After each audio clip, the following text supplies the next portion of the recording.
With Phil stumbling drunkenly out of his bed, appearing in his head all the things he's wanting to be said. 19 minutes of Phil to Phil, with so much time to kill. He promised chill, but all he does instead is beg and shell. The stream's online and straight away begins to whine, but all is fine as long as Shad's benign and doesn't step out of line. His content's immature for all to endure like fresh manure, but I feel sure he ran straight to feeling so insecure. The money he earned on yesterday was withdrawn and long gone, as Phil's spending impulse is always set to stay on. If supports are also slow and stays so low and fails to grow, you never know, the show may turn into an easy bingo.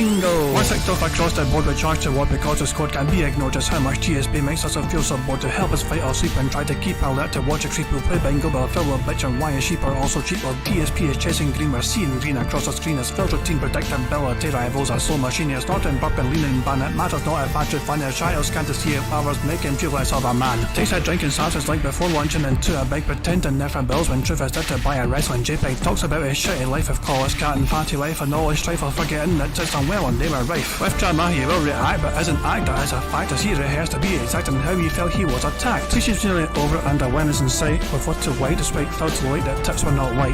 We'll say alright, it is okay, and now it's time for Phil to play, but first he'll say that tips will help from being off the other day. And with those words we win again. It's never if but always when the game is won. Thanks to that we made it to the very end.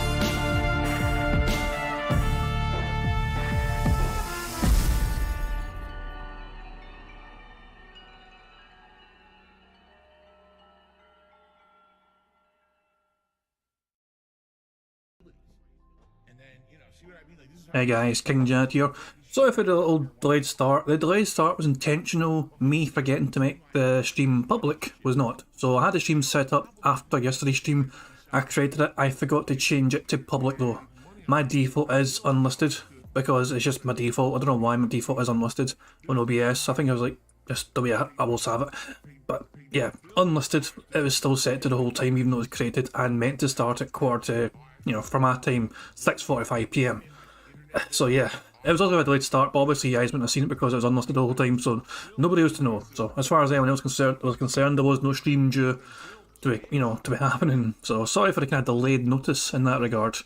But fuck it, I am not long home. I was also going to be a delayed start today because I was busy. I was out today. I was out in Glasgow, and I'm just recently home. Like I came home in the door literally about my usual stream starting time.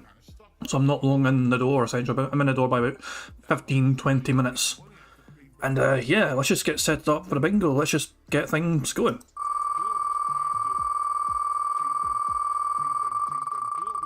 Round and round and round it goes. Where it stops, well, I guess we're about to know. Unique! Our word of the day is unique. Fantastic. Let's just very quickly search unique. I need a number between 1 and 218. The first number I see in chat will be the bingo card I use for today. We're not wasting... Oh, Clydesdale, why pick number 1, you boring fuck? Technically the first number I saw was Clydesdale's number 1. People always pick low numbers, why? Kid Flim, that is not a number between 1 and 218. You failed maths. Clydesdale was the first one I saw, and technically it was 1. Yeah, boring fucker. So I did say the first number I saw in chat would be the number I use, and it is the number 1. So there you go. The first card with unique in it is this one on the left hand side here. Is it actually the first card? Literally the first card. From the 1,000 I've created 1,000 bingo cards, and the very first bingo card is the one we're going to use. From the 1,000 I created, because Clydesdale picked number 1. It is what it is, I guess. So the bingo card we've got for today is, there you go, good news, update, comment and Twitter. Time, literally, honest, reality and wrong. Him pointing towards the camera, him saying positive, him snorting, him saying tired and unique. Behind the scenes, him sighing, necessarily, chill, and him having some random YouTuber I'll say. And finally him having a random laugh, him doing phone stuff, the leaning ban, him, his voice cracking, and the stash scratch. It's actually a strong card, not gonna lie. But yeah, I'm going to very quickly save this card for you guys. I can close that. Let me save this card before I fucking lose it. I don't lose a card in a bout of stupidity. Here we go. I think that should do. Good old snipping tool. I just use like the Windows snipping tool just to scat around it and save that shit and just open up in Microsoft Paint. Very basic bitch kind of stuff. How I set these up, but it works just about. So good stuff. So you guys, we'll just wait for Phil to... He is live already, he's on his stream. His stream is live. Well, you know, there is. You know, not him, but you know what I'm saying. His video stream is live. He's had no leaning bans, I think, has he? Technically no. Like, this guy, the stream wasn't live at the time, plus the guy was not actually banned because he made a joke and he was timed out. So you can see Randy Disher, even though he had all his messages wiped up here, he was timed out, not banned, because he's down here as well. So in case, that is not a leaning ban yet. Has he got any mods on his stream right now? That might hurt our chances of getting a leaning ban. No, there is no mods on the stream, it's just Phil, it looks like, so there we go. So that gives us a better chance of getting a leaning ban. But I'll get this stream all set up for you guys. You guys can enjoy some Meerkat music while we wait. Cheers.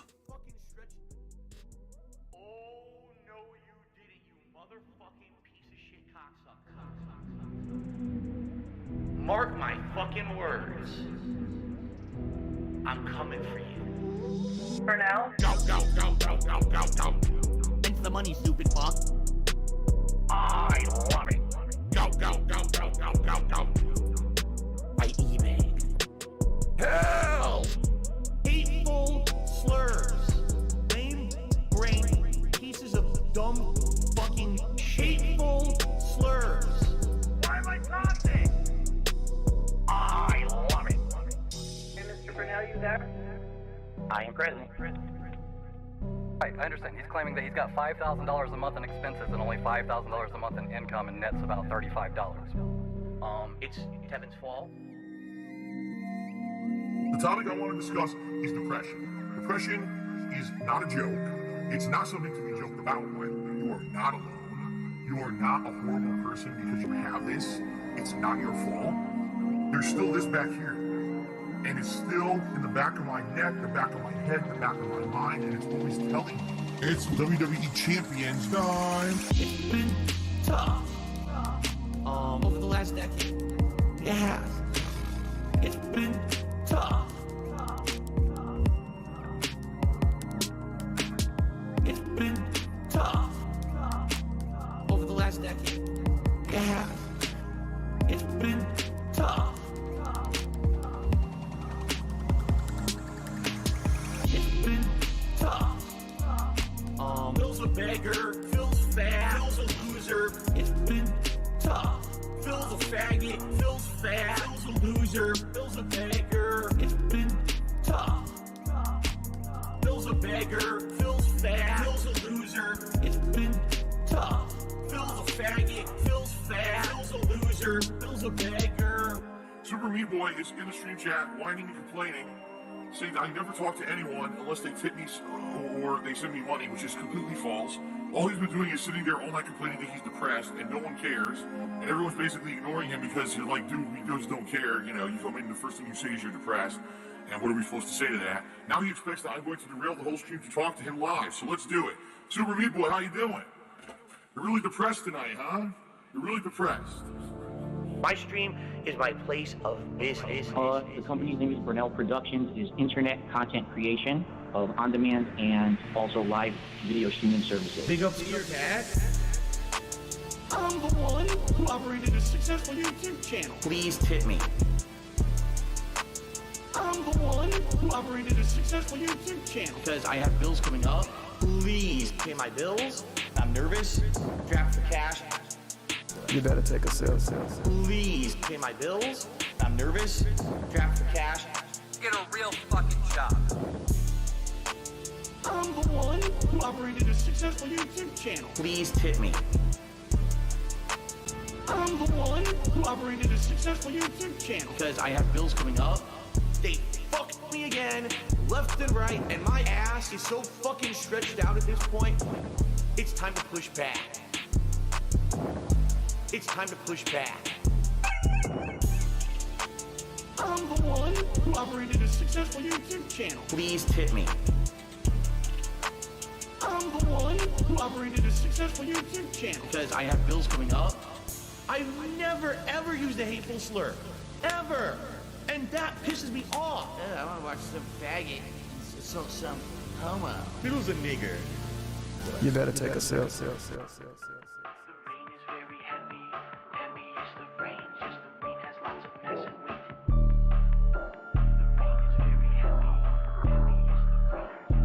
mature adult with a business degree. Big, big, big, big, big, big. All I see you do is big, big, big, big, big, big. Little picky, why you?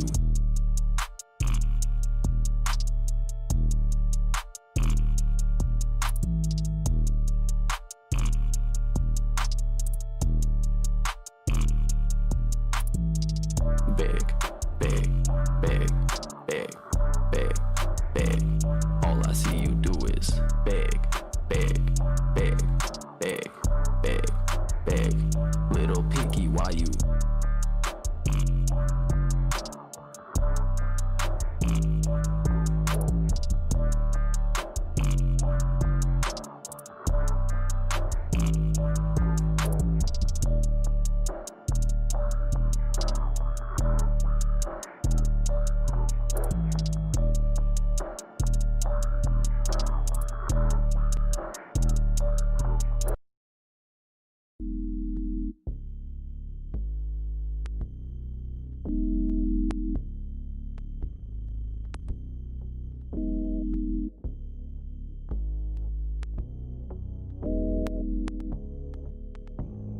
It complements the flavor perfectly. And it's so weird because it's nothing like any other cuisine. It really isn't. I can't even tell you another cuisine that tastes like that, but it's so good. And what I like about Mediterranean food is usually when you get it, you get such a good variety of stuff. Like I got, so it came with hummus and pitas. You dip the pitas in the hummus, and that was delicious. Robust. Insanely flavorful chicken. It's not dry. It's freaking Robust. Give me this dipping sauce, garlic infused dipping sauce. Robust. I will tell you guys is thus. Robust. Robust. They came with their rice, which is the seasoned rice.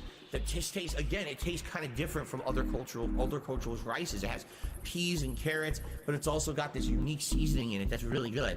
And then also a side salad, which was like lettuce, tomato, onion, Robust. insanely flavorful chicken. It's not dry. It's freaking Robust. Give me this dipping sauce, garlic infused dipping sauce. Robust. I will tell you guys is thus. Robust. Robust. Robust.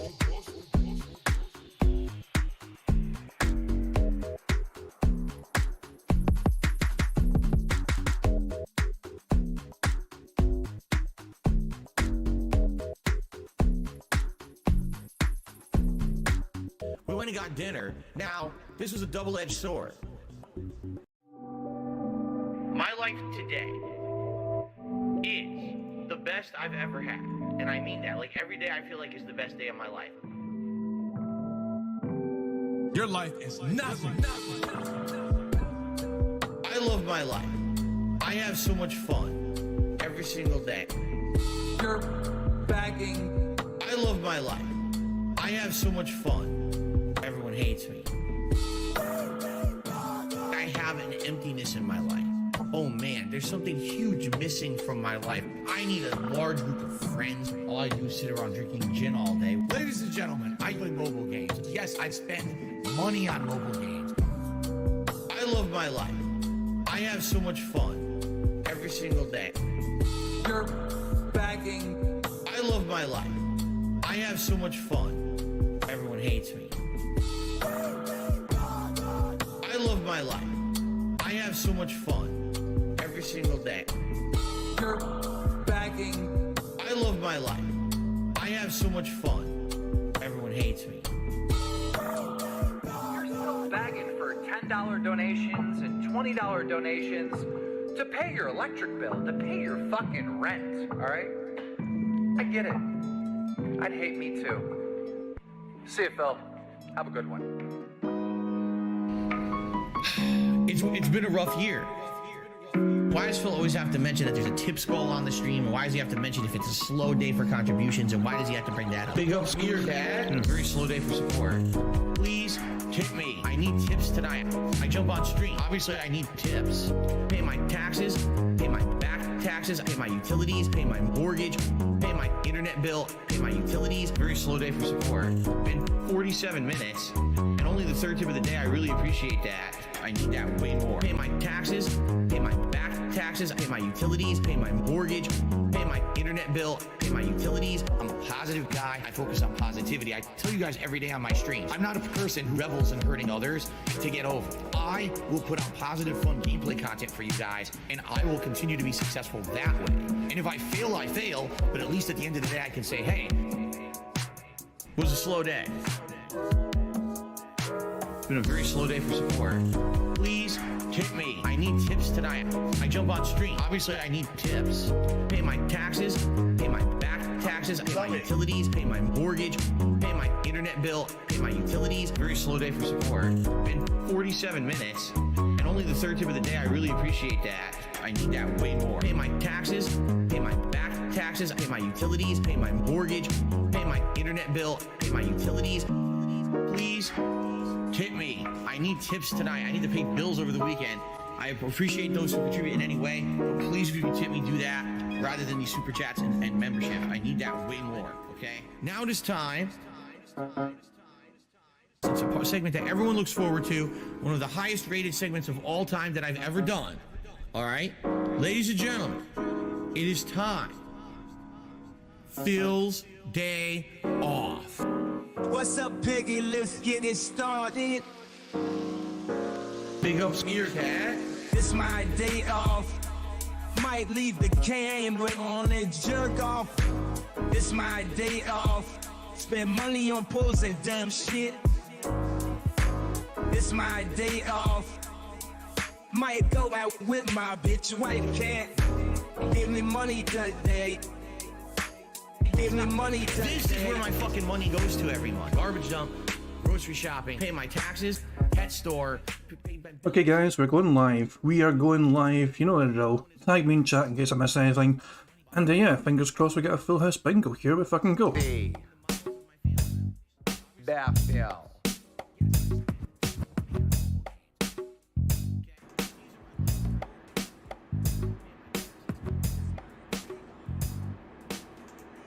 Good morning, everybody. How are you? Hello and welcome to a musical edition of the Level 1 podcast. I have no idea why I'm doing that. Hello. Hello, everyone. Maybe I'm doing it because I know no one's watching. Doing it for myself, right? What's going on? Phil here, and today is Saturday, the 17th of September, 2022, also known as the incredibly chill small audience day. That's what I'm going with. You might say, well, why? Why is today the incredibly chill small audience day? Well, I'll tell you why. There's two major reasons. The first major reason is because I've really been enjoying Earthbound, right? It's been a great playthrough the last 3 times I played it. We're 9 hours into the game now. And those who like JRPGs are absolutely loving this playthrough. It's fun, it's quirky, it's interesting.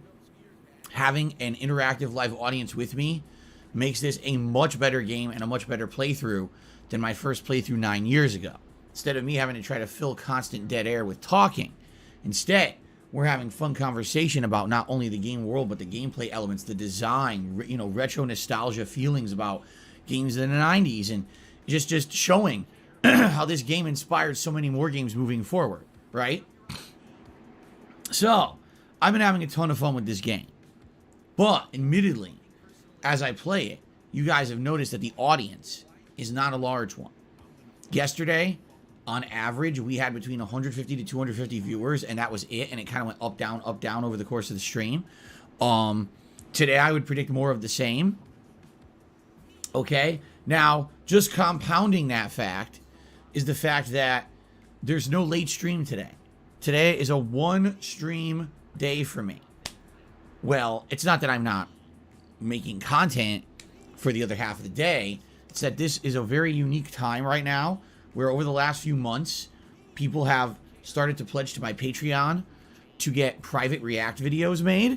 And they've done pretty well in regards to, people, not only requesting them, but liking them. I guess what they've done is uploaded those videos to the internet because they own them. They can do whatever they want with them. And so I guess, when they upload these videos, they get some views or whatever, some attention. And they're like, oh, I wanted to keep this going. I'll support Phil via his Patreon, excuse me. You know, and get these videos to be made. Now, each video is about 20 to 30 minutes long for the $50 pledge to my Patreon, okay? They can be of any subject matter, as long as it's something that I approve and it's not something that I'm completely against, all right? And they've picked up, like over the last few months, it went from having 1 to 2 to 3, and now I think today I have to make 4.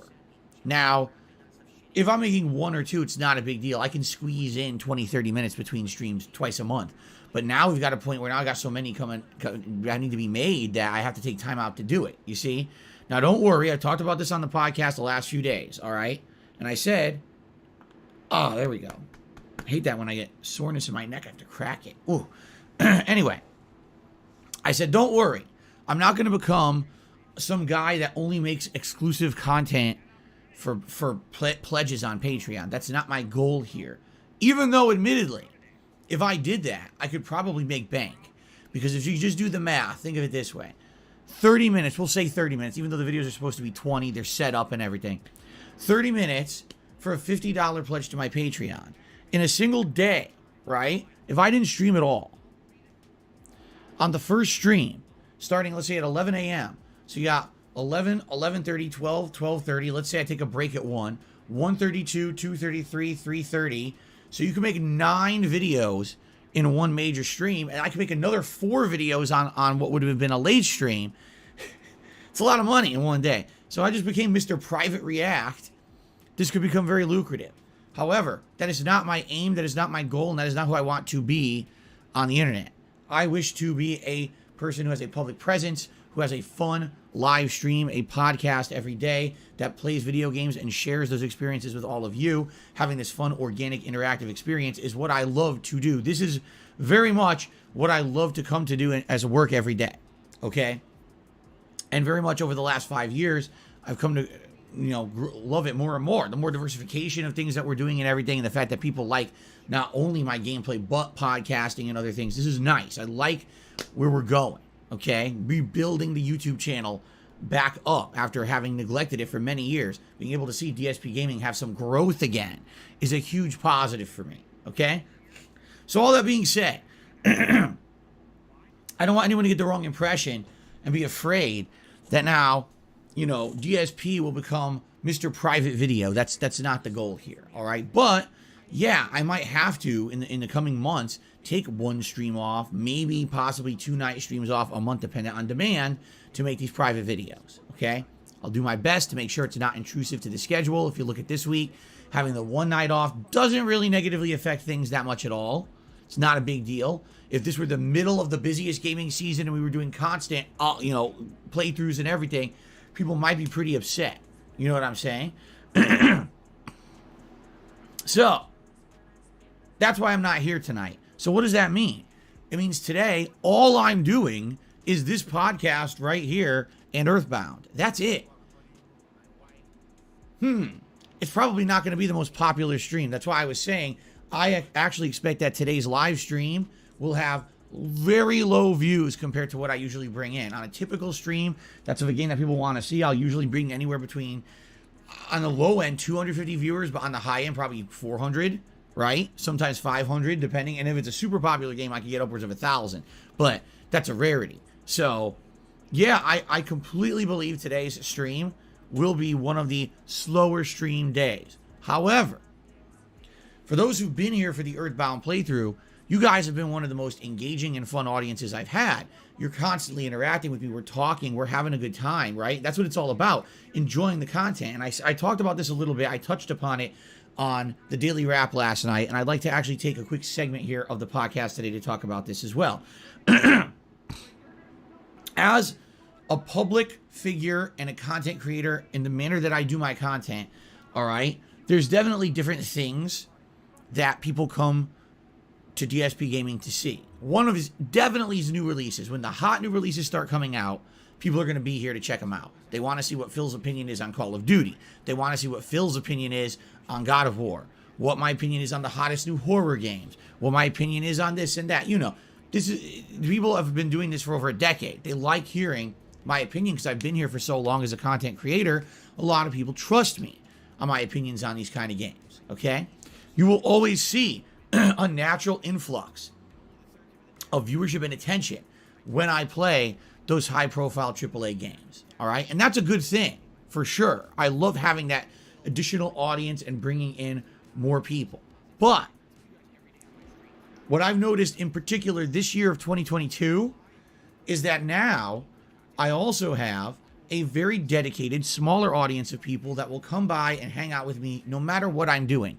I could be picking my nose for 2 hours and you guys will come by and chill with me, right? Now that's absolutely disgusting and I would never do that. At most I'd pick my nose for maybe 30 seconds.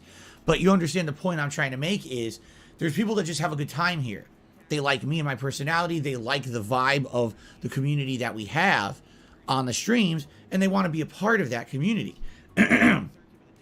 It's not necessarily about what am I doing today, what game are we playing, or whatever. It's more about let's just have a good chill time together. That's exactly the kind of vibe that I always wanted to have for the streams. And I'll be honest with you, it was very difficult because it was an uphill climb when you're on Twitch and you got these people constantly coming into the stream and trolling and shit. And it's hard to control that. You know what I mean? Like, there was always this kind of almost like good old boys club mentality where, oh, we're the regulars of Phil's stream, so we dominate the stream and we have our own private inside joke conversations that no one understands and stuff like that. I feel like it took a long time to try to get out of that mentality. And finally, I think we've gotten to a point where now it's a more open, accepting environment here on my streams. Thing is, I can only do so much to control that. You know what I mean?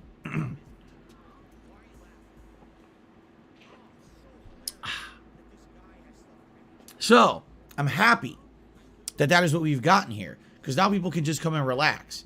Be like, I don't even care what game Phil's playing today. You know what I'm saying? And here's the thing.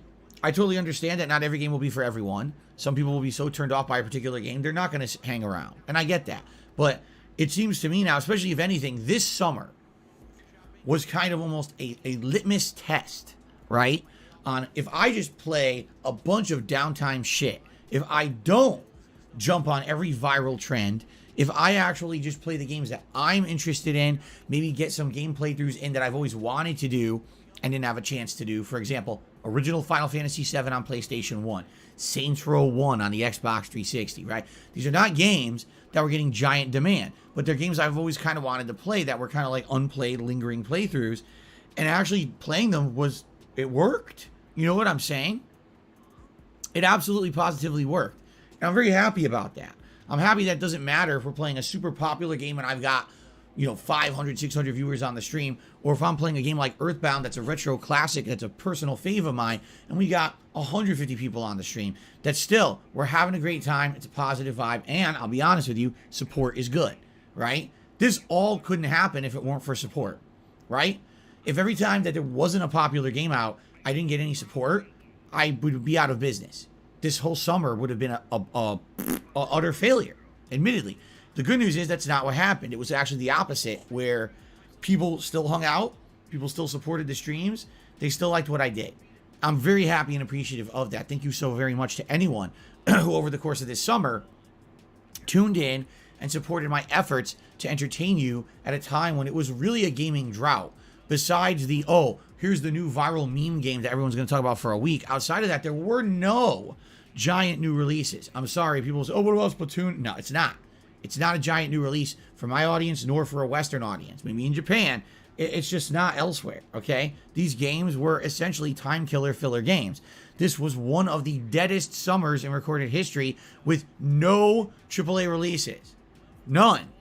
Zero, okay? No one even made an effort to release a AAA game over the course of this summer that was going to catch on outside of Japan. So, it was tough, but at the same time, Alright, I've had enough. I tried to stay quiet for as long as fucking possible. This motherfucker really just seems to memory hold the whole fucking, coronavirus shit where everything was shut down for so fucking long. It doesn't take fucking 2 days to make a fucking AAA game. It takes a lot of fucking time, and a lot of that time was lost because of the COVID pandemic nonsense that people had to fucking endure. It's unbelievable how fucking short-sighted Phil is, and he fucking expects the whole world to cater to his own fucking selfish demands, and he forgets what the fucking world went through. The world's gone through some sort of inflation nonsense as well as a fucking pandemic, just trying to get through all that shit. What the fuck, Phil? The world cannot bend over backwards just to give you a AAA game. We enjoyed a lot. We did a good variety of stuff in the last 3 to 4 months, okay?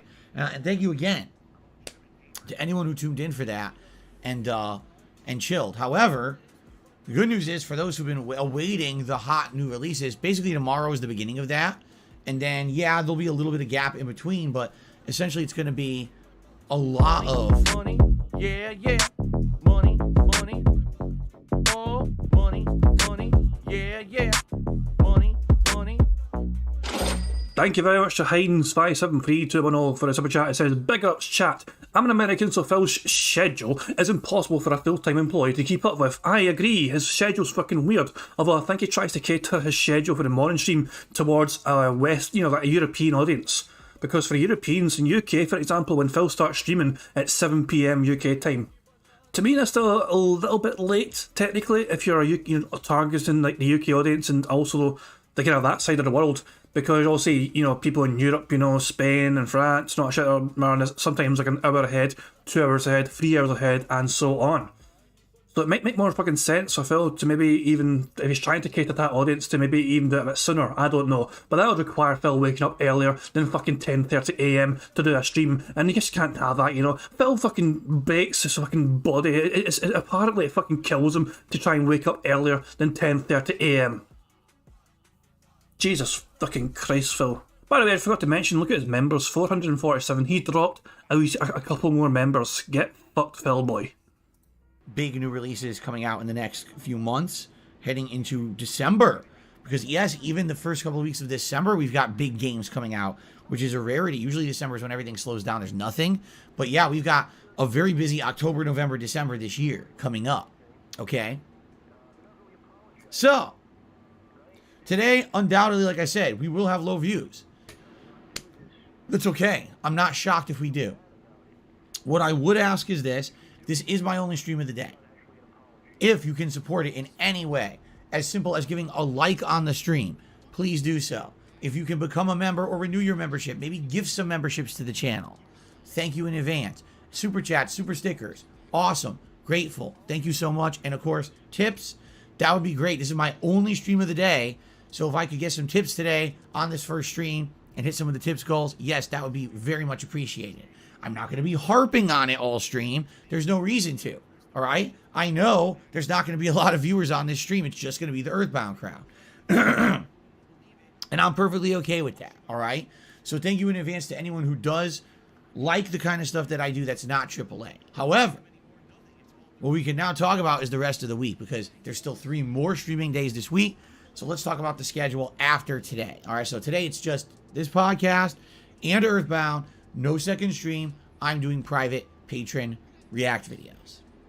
Okay. Tomorrow, we return back to the full regular schedule of double stream days. Tomorrow's first stream will be the premiere of Call of Duty Modern Warfare 2 beta, open beta, I should say, on the PlayStation 5. And I hope that you guys will join me for that.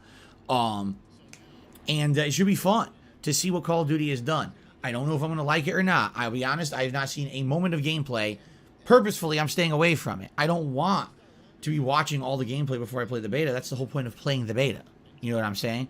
I'm curious to see how it'll perform on PS5 and how the connections will be. And, it'll be an interesting experiment tomorrow to try out this beta. I have not played Call of Duty in a year. The last time I played it was the Vanguard beta. The Vanguard beta was insanely, atrociously bad, full of bugs, unfinished textures, glitches, and horrible gameplay to the point that I said, I'm not going to buy this game. And then when it came out a month later, it was just as bad as the beta. So I'm glad I didn't buy the game.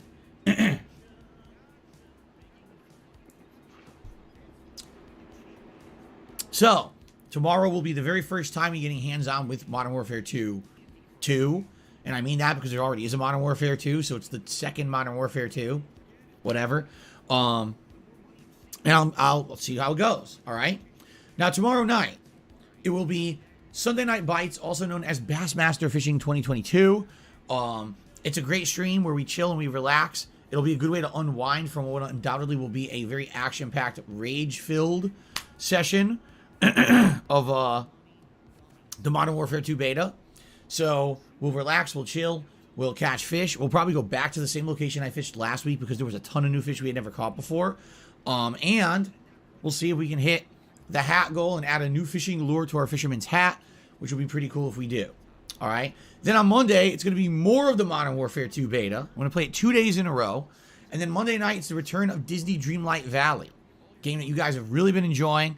Where basically we are exploring a village full of Disney characters. We're trying to clean up this village and get rid of this forgetfulness that all the characters have to try to remember what happened and what caused this forgetfulness to hit the land. We're recruiting new Disney characters. For example, we're in the process of getting Moana into the village. She hasn't joined yet because we have to up our friendship level with the other Disney guys so we can clear the water side. I figure she probably wants to have her house built on the beach, duh. So that's what we're working on. It's actually been quite good. I did not know if I was going to like this game or not, but the couple of sessions we've done, you guys really enjoyed, and I think it's fascinating that this game has an actual interesting plot as opposed to Animal Crossing, which is you're on an island, interact with some people, and build shit. And I'm not saying that's bad. It's very relaxing and fun, but this actually has a story to it, which is kind of cool too. So, I hope you'll join me Monday night for more Disney Dreamlight, all right? Then on Tuesday, we will swing back to Earthbound, all right, for another Earthbound stream, and then Tuesday night will be Disney Dreamlight again. I'm going to do 2 streams of Disney Dreamlight Valley this week. I decided against another stream of Multiverses only because I know people want to see more Disney right now, and every time I play it, I feel like, man, I wish I had more time to play it because I feel like I'm on the precipice of doing something new or interesting, and then we run out of time. So I'm going to do it 2 times this week, okay? So I'm off from streaming on Wednesday. When I come back on Thursday, it's the return of Ask the King, which is my bi-monthly Q&A show.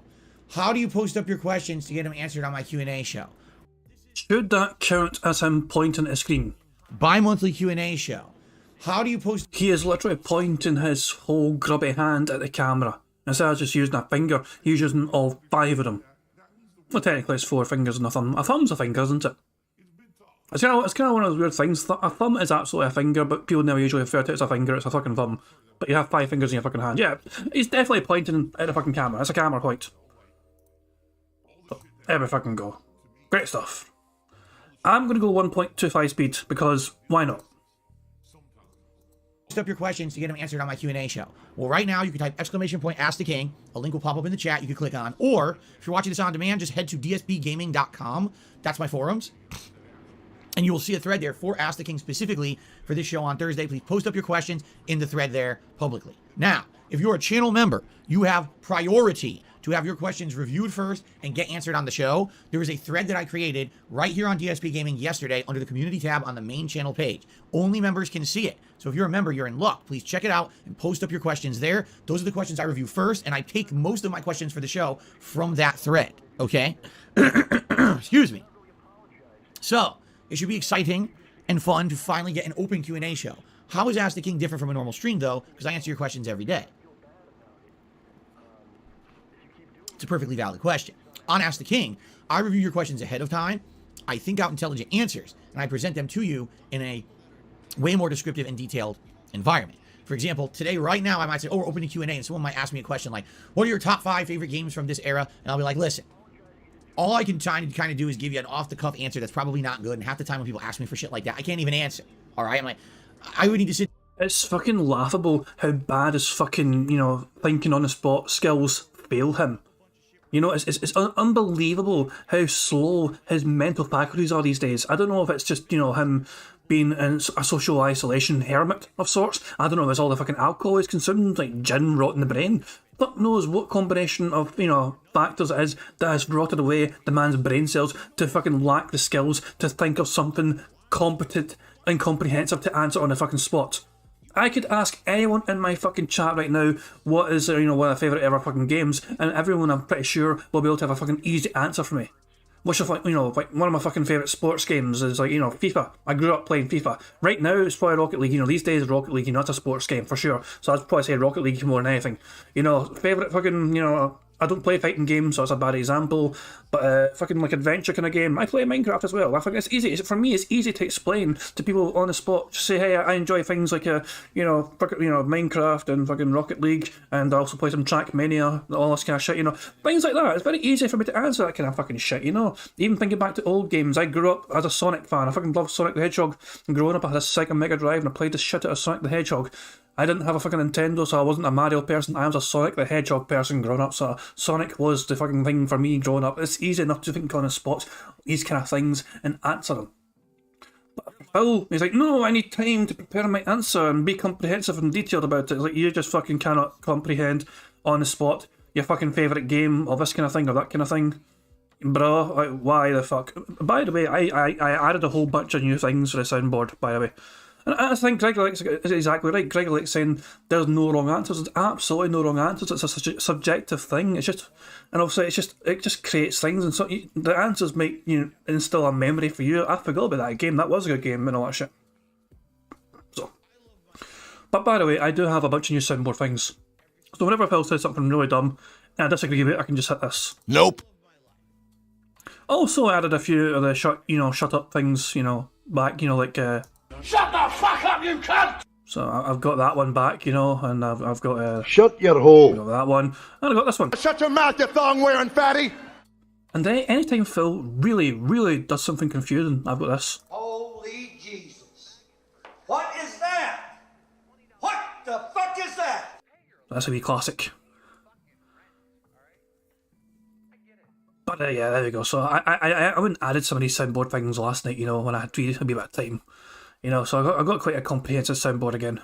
Oh, and of course, I've still got the classics like fucking inflatable fucking crown. So there you go.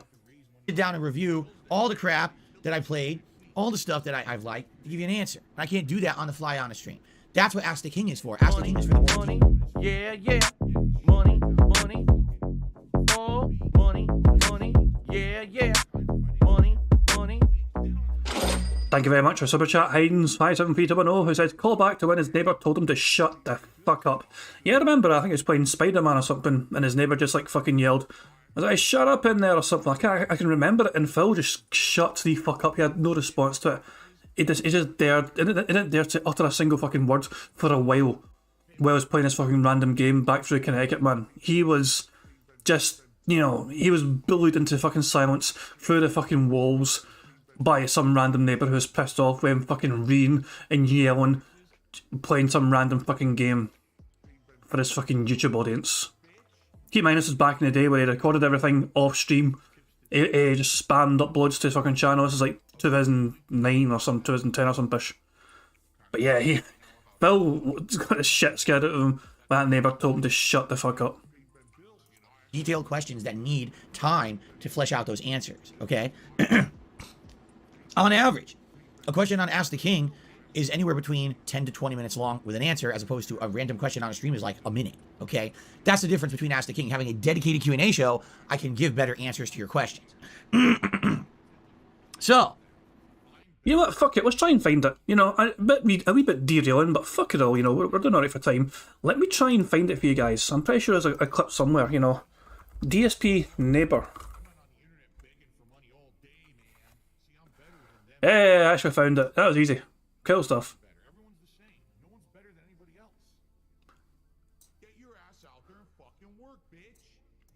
Powder. I can't die like this.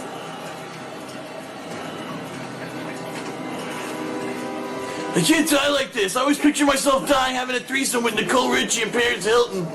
You gotta make it happen, Spider-Man. Shut the fuck up!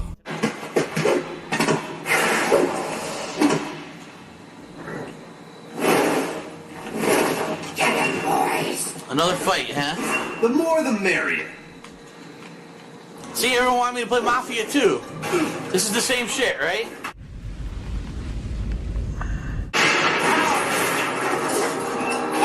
And some for you. Oh, yeah, and some for you. And for you too. How about for you? Stop it. I don't want to grab him. I never tried to grab him. What the fuck? Whirlwind punch. Whirlwind punch. Whirly wind. spinning wind attack of the Wind Fist Wind. I just realised how many fucking views this video had. 158,000 fucking views. That's incredible fucking numbers for a random, wee video of DSP's neighbour telling him to shut the fuck up. It's not been said yet, but I was kind of just curious what kind of comments are on it. Is there anyone kind of... Why has he got so many views? How the fuck did that happen? Jesus Christ, this is 2014. So yeah, a long time ago. I can't stop fucking attacking, look. I'm just gonna keep walking forward, see? And swinging my fist around, see? And if you get in the way, it's your own fault, see? Oh, you fuck.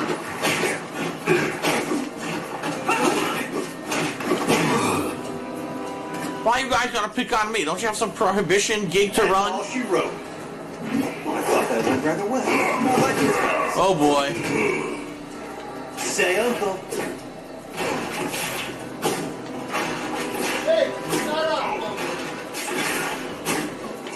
There it is! There it is! His neighbour finally says, hey, shut up!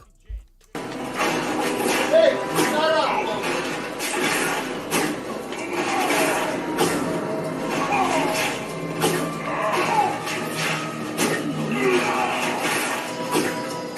Come on, what do you got?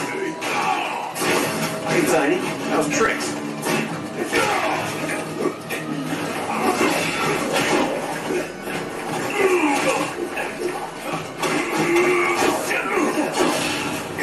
What do you got?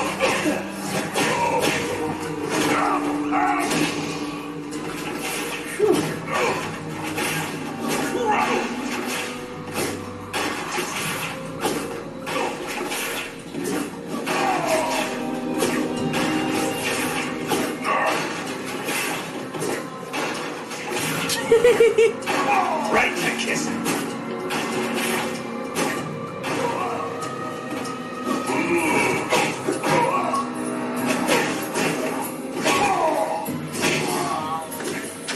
Take a load off. Shut the fuck up.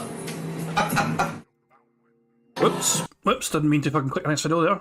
Hey, this is how you don't play. Great fucking video. Why have I never liked this? There you go. Yeah, so there you go. Phil got told by his neighbour to shut the fuck up, and he just fucking clammed up for so fucking long, and he had a random tee-hee at the end. Just randomly just had a wee small silent giggle to himself as he just throwed boxes non-stop at the fucking guy. But yeah, his neighbour was not happy, and Phil just clammed the fuck up. Well, if I go close that, hang on, close that, there you go. Right, anyway, back to bingo. Back to our regularly scheduled programming. Thank you to anyone who posted up questions for the show. I'm very much looking forward to this on Thursday as the main stream, okay? Thursday night, I'll probably do more multiverses. All right, now here's the thing about next week. Next week, we have way too much to do in way too short of a time frame to do it. We have 3 different events going on next week. First of all, it's the open beta for Call of Duty Modern Warfare 2 on Xbox. I want to play it on Xbox at least once to give it a shot and compare it to PS5 because I want to determine on which console does this game seem to run better. Which console controls better with the controllers that are available because they are a little different, right? I essentially want to compare the two side by side, but I need to have at least one stream of the Xbox version to make that comparison. But in addition, there's a limited time demo of Wolong. This is the upcoming game from Tecmo Koei. This is the same people, I guess, who made why am I having a brain fart? I'm literally having a brain fart. The game where you're in in feudal Japan fighting ghosts and monsters and shit, and it's like Dark Souls. How the hell am I having a brain fart with this game? I have no idea. I'm getting too old. My brain's turning into Swiss cheese, I think. But anyway, it's supposed to be basically like Dynasty Warriors, but instead of fighting generic troops, it's definitely more Dark Souls-esque. You're fighting ghosts and monsters and things like that. The the demo is out. It came out yesterday. Shockingly, it was announced at Tokyo Game Show. It's out for a week. I'd like to play it, but I got to fit it in at some point. Okay? Right now I'm booked, so, when do I do it? I guess maybe next weekend. But then in addition to that, on top of all of that, there's the first ever Splatfest. And this is coming out next weekend as well. It's the first major event in Splatoon 3. What they do is they have a special event where they pit certain groups against each other. There's special promotions going on where when you win matches, you earn credits, you unlock things in the game that normally you wouldn't. Essentially, it's the big event. And I was told if I'm really going to say goodbye to Splatoon 3, at the very least, I should play a day of Splatfest to know exactly what it is, because this is what they feel is like their major focus of the game, these special events that happen. okay? So literally, next weekend, I've got a limited time beta, a limited time demo, and Yay, said literally, that is a bingo because that's a diagonal line. There you go, literally, snort, chill, and the good old stash scratcher. Let's get the horns going. Fucking Yaldi. a limited time event. So do I do one a day? Do I do one of them on Friday, one of them on Saturday, one of them on Sunday? I guess I could. You know, I guess I have to figure out what's the order then for that. And obviously that means Earthbound is on an extended break until that's done, and then we can go back to Earthbound as the mainstream afterwards. Oh, by the way, there's a new game next week. It's called Shovel Knight Dig. It's the sequel to Shovel Knight, which I loved. I played that years ago. I loved Shovel Knight. It was a combination of Mega Man and other retro games. I thought it was a really exceptionally good game. Okay? That comes out a week from yesterday.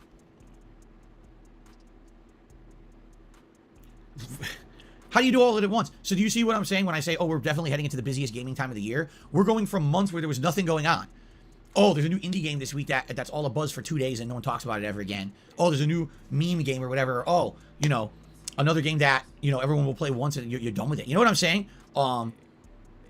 So in regards to all of that, I'm honestly not sure what to do. I've got too much going. We will from almost nothing going on to too much going on. We'll have to talk about it over the course of this week to determine exactly what order you'd like me to tackle everything and schedule it in so that at least it's all getting enough attention. Okay? So, we'll see. But anyway, yeah, it should be a busy time between now and the end of the month. Holy crap. We're going to have so much going on at this point now that time's going to fly by. Oh, by the way, yes, we have a special event happening on October 1st. This is a special React event because we hit our Tier 1 members goal early, although we now went below it, which we'll talk about in a minute. Yeah, it's a special React event where I'm either going to be reacting to a documentary from Frederick Knudsen or June the King. Right now, the top 3 nominations are the Keemstar documentary by June the King, the Spoonie documentary from Frederick Knudsen, or the Pro Jared documentary from June the King that apparently is new. I haven't seen or heard anything about it, but apparently it just came out and he references me in it.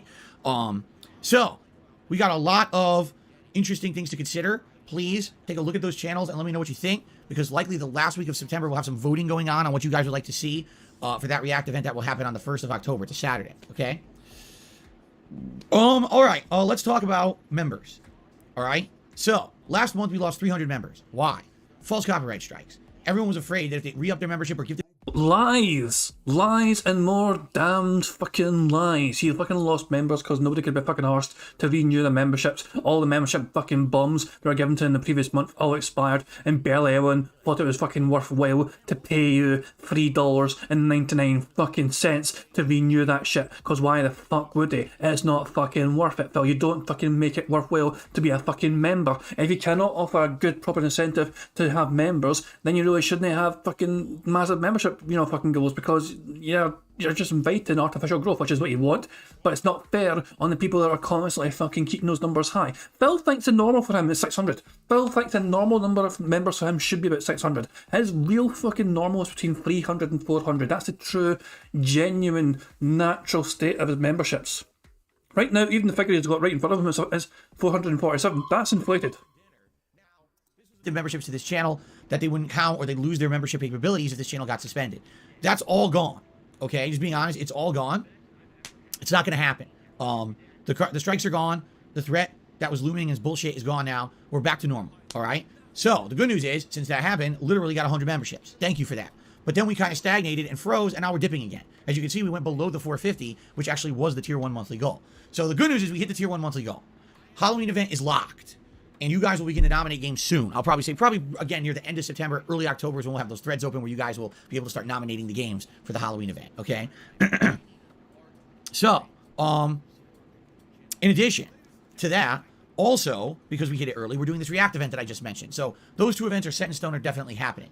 Now, there's a Tier 2 reward for 500 members. This reward is another special event where I'm going to be doing a React to Rob Gavigan's YouTube channel, and he's going to do a countdown of the most macabre videos he's ever done. He's going to make a curated list for me, and then we're going to watch them and react to them right before Halloween or on Halloween, probably before Halloween.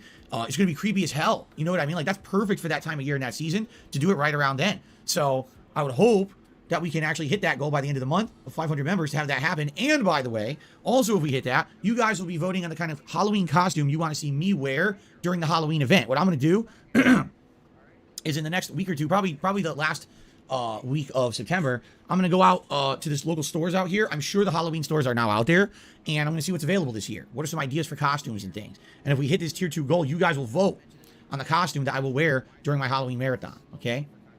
Hold the fuck on, I thought that was already locked in. I thought his fans already had the fucking incentive to vote on his fucking Halloween outfit already. I thought that was the whole point of the fucking first goal.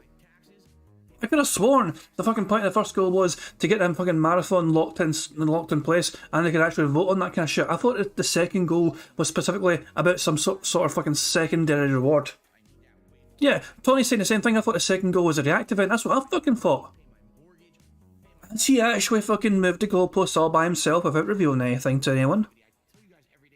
What a typically Phil thing to do. He accuses the detractors of moving the goalposts, but look at him here. He's trying to encourage. This is his way to try and get 500 members out of fucking blue because he knows he's not. See, he really has moved the fucking goalposts. I was wondering why he's fucking banning people. Jesus Christ. All right. So if you are not a member, what are you missing out on? I'll tell you what you're missing out on. Ready for this? A highlighted name in chat and also in the comments of videos. A chat crown badge to show how long you've been an ongoing member on the comments and in the stream chat. Okay. Access to all of my emotes. Okay. Priority. Oh, by the way, the ability to avoid slow mode in the chat. You can talk as much as you want when you're on my streams. The ability to have priority for special events. For example, Ask the King coming up this week. Priority to get your questions answered if you're a member. As I already explained, you have your own separate thread from which I pull a lot of the questions for the show.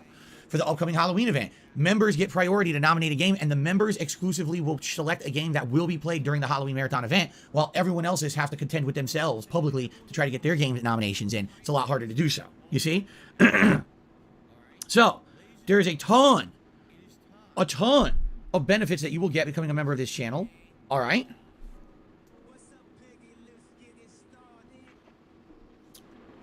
So I hope you'll consider it. Or, if you're someone who watches my content all the time and you enjoy it, you're like, man, I wonder what's a way that I could support DSP Gaming and everyone here. Well, gifting memberships is available. Gifting memberships is actually a very popular way that you can support the channel because other people get those memberships and be able to enjoy those benefits. It used to be a popular way of doing it, but nobody's fucking done it for a good while. Not fucking massively like it used to before. The most he's got, within like the last month, is like a 10 membership bomb, which is how he fucking got to 450 in the first place, which is still a little bit fucking artificially inflated. No one's fucking done a massive membership bomb in a while, and Phil massively misses these fucking times when people are that fucking generous with it. The big problem about Phil is that he does not think long term. And even if he does hit 600 again, unless people fucking sustain it and make up for the fucking members dropping off, he is going to be losing money. You cannot fucking have it's basically just trying to keep it artificially inflated by doubling what it should usually be. He should be around 300 odd members. He wants it to be 600 odd members, so the impetus is on his fans to fucking gift until they can't gift no more. Hoping and praying that the people that are gifting fucking memberships to are actually going to take it upon themselves to renew it themselves once it expires. And most of them don't want to do that because why the fuck would they? It also helps the channel for long-term growth because historically, when a bunch of gifted memberships go out, typically 1 out of every 10 people who get one will renew because they like the membership. So, bullshit. If one every, so let's do the fucking quick maths here, right? Phil went from 630. Was it 638 members he had at the start of the month of August, and he went down to 383 members. Okay, so he went from the kind of low to mid 600s to high 300s within the space of a fucking month. Now, if one out of every fucking 10 of those fucking membership bombs actually did fucking think to themselves, oh, I'm going to renew, it's not 1 out of every fucking 10. That's 10%, Phil. You're not getting 10% of those gifted members becoming members themselves. That is completely false. It's more like between 2% and 5% if you're lucky. From those 300 odd people that got gifted memberships, you're lucky if maybe 4 or 5 of them took it upon themselves to stay members. That is being genuinely honest and sincere. The numbers do not lie. Once it all fucking expired, once all the previous membership bombs expired, you were back down to 383 fucking members. Jesus Christ, this fucking idiot's delusional. He thinks he actually gets 10% of the people who are fucking gifted memberships. 10% of those people think to themselves, yeah, I want to be a member. I'll start paying for it myself now. No, they're not going to fucking start paying for it. The fucking likely scenario is that the fucking idiots, in his chat are not actually as dumb as Phil thinks they are. They're thinking to themselves, hey, the fucking guy's probably going to gift more membership bombs and I'll probably get one again. Why should I pay for it when some moron with fucking deep pockets, an open wallet essentially, they'll fucking just gift memberships when I want, and I'll probably get one there. Phil will beg and beg and beg these people to gift memberships and I'll just get a membership that way very easily. So why should I have to fucking pay money for it when I can just get one gifted to me very easily when Phil begs and begs and begs for it and somebody fucking says, okay, I'll do it, I'll gift, a bunch of fucking membership bombs. Yeah, it actually helps the channel for long-term growth as well as short-term. So thanks in advance to anyone who supports this channel in any way, but memberships is a great way to do it, and we still have a couple weeks left. It's not the sky is falling, oh my god, but we did lose a few memberships over the last few days. It would be great to get some re-up of memberships. If your membership did expire, give it a look, and also it would be great to possibly get some gifted memberships there to maybe get the numbers, moving in the right direction again. Thank you to Chris, who, as I'm talking about memberships, literally just re-upped his membership. There you go. Thank you, Chris. I appreciate that. Okay, so here's the deal. As I said at the very beginning of this podcast, today will likely be record low viewership because we're doing Earthbound, and it's also my only stream of the day. All right? I'm okay with that. As long as we're having fun, we're engaged, we have good conversation based around the game, and we have good interaction. That's all I care about. I would ask if you could support the stream. It's my only stream of the day. So to hit some of the tips goals and the like would be very nice if we could do that in the limited amount of time that I am here today. Tomorrow we go back to full days of streaming with a hype game of Modern Warfare 2 beta. So I know tomorrow things are going to pick up again. Okay? I literally have nothing else to talk about today. There's no game news or anything going on. And Chris is our only contribution so far. So all we'll do is open it to Q&A, see what you guys want to talk about, and go from there. I don't know if we're going to have an hour of Q&A. I don't know if we have enough questions to support that.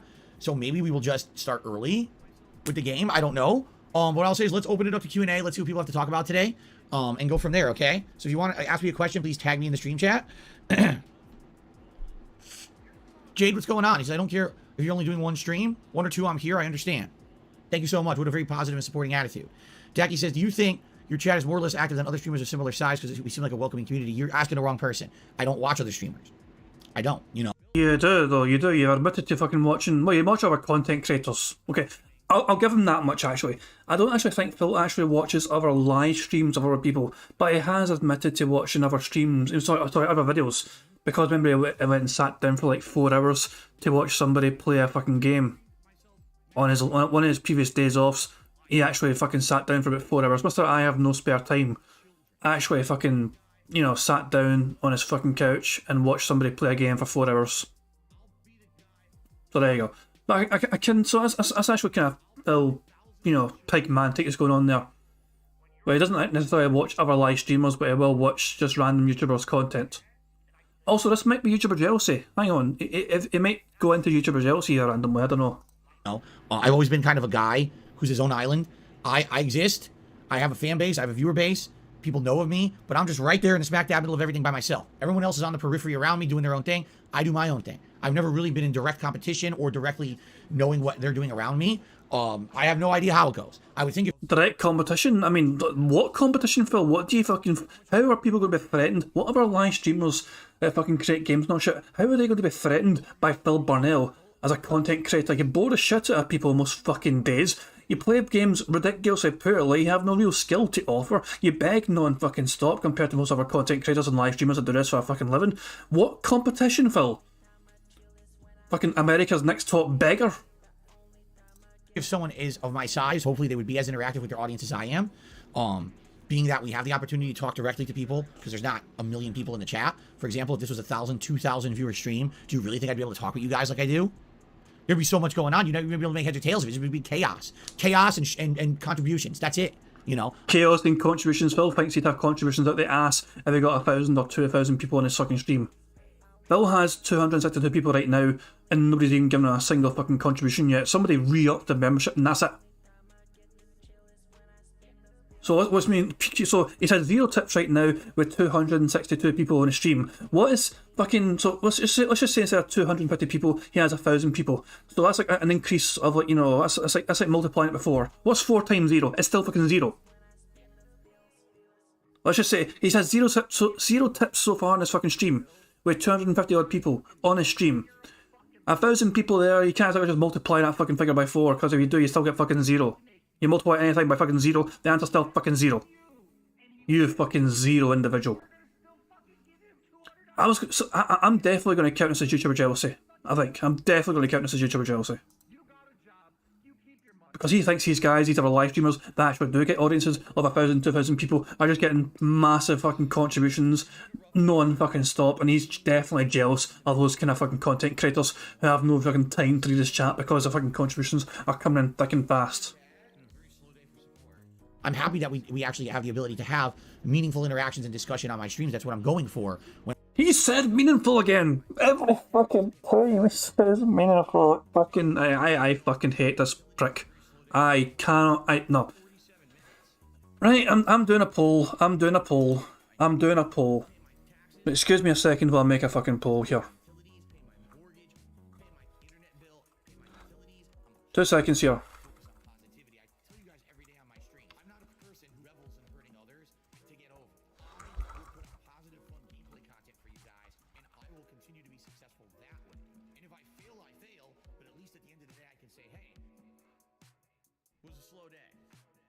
Right, the poll is live. So, I was in Prophet's stream last night. Prophet was doing a live stream building a PC, and Heather P was also on the call, who's in the chat sometimes here as well, and she suggested to replace the snort centre square with meaningful. So we'd have it as a free space all the time if the centre square was the word meaningful, Phil saying the word meaningful, instead of him snorting. So I said to you, okay, I'll leave it to the audience, I'll actually make a poll on this, I've actually forgot about making a poll until Phil said it, meaningful there. Anytime we have meaningful on our card, when we need Phil to say it, he does not say it. And anytime we don't have to fucking care about the word, he says it. Jesus Christ. So, but yeah, what the fuck, I said fucking, it's an idea. It's an idea, and I don't mind fucking sharing that idea with my chat and seeing what chat thinks, because also, I like trying to decide things together, because I like just seeing if you guys think it's a good idea, a bad idea as well or not, so we'll have to wait and see. So I'll leave that poll going for a while. When I stream, I don't want to just feel like I'm here by myself and I'm a guy on a stage while I have 1,000 people fucking watching me. I'd rather have, oh, here, we're all here to chill together, we're all gamers, we're all people, and we're having a good time. You know what I'm saying? Okay, bad news, one of the largest GPU manufacturers, EVGA, are no longer going to make and sell NVIDIA GPUs for the new generation. I'm not a PC guy. I have absolutely positively no idea what this means for anyone. I really don't. I owned EVGA, NVIDIA graphics cards back in the day when I used to actually build computers. EVGA was one of the companies that I bought a graphics card from. So they've been around for a long time. I have no idea what the implications are in 2022, nor do I care because I don't build PCs. So I don't think it affects me at all. I have no take on the subject. It's not news to me because I'm not a PC gamer. You know what I'm saying? Okay. Oracle Yudo says, it's crazy how many views are on the Disney videos. What do you mean? The Disney Dreamlight videos? They're doing all right. I think they have like 1,000 views each. One of them has 800, but the rest are like 1,000 views each. It's not a big deal. I think people are just, it's like oddly curious what the game could be. Let's see here. My Rune says, it would be like Hori not making arcade sticks. Hori could go on and do other stuff. Hori does other things besides arcade sticks, right? Expand Dong says he's 80 hours in the Xenoblade 3 Chapter 5 doing all side quests and exploration. My friends say that I'm over the midpoint. My reaction wasn't anger. It was really, it's already going to be over. There you go. So long. Now imagine me trying to play that. People in early August were like, why aren't you playing Xenoblade Chronicles 3? Like, why do you think? No Sleep Real Vibes, I've been commenting on your daily raps. I recommend yesterday's stream as highlight of the week. Oh, yesterday?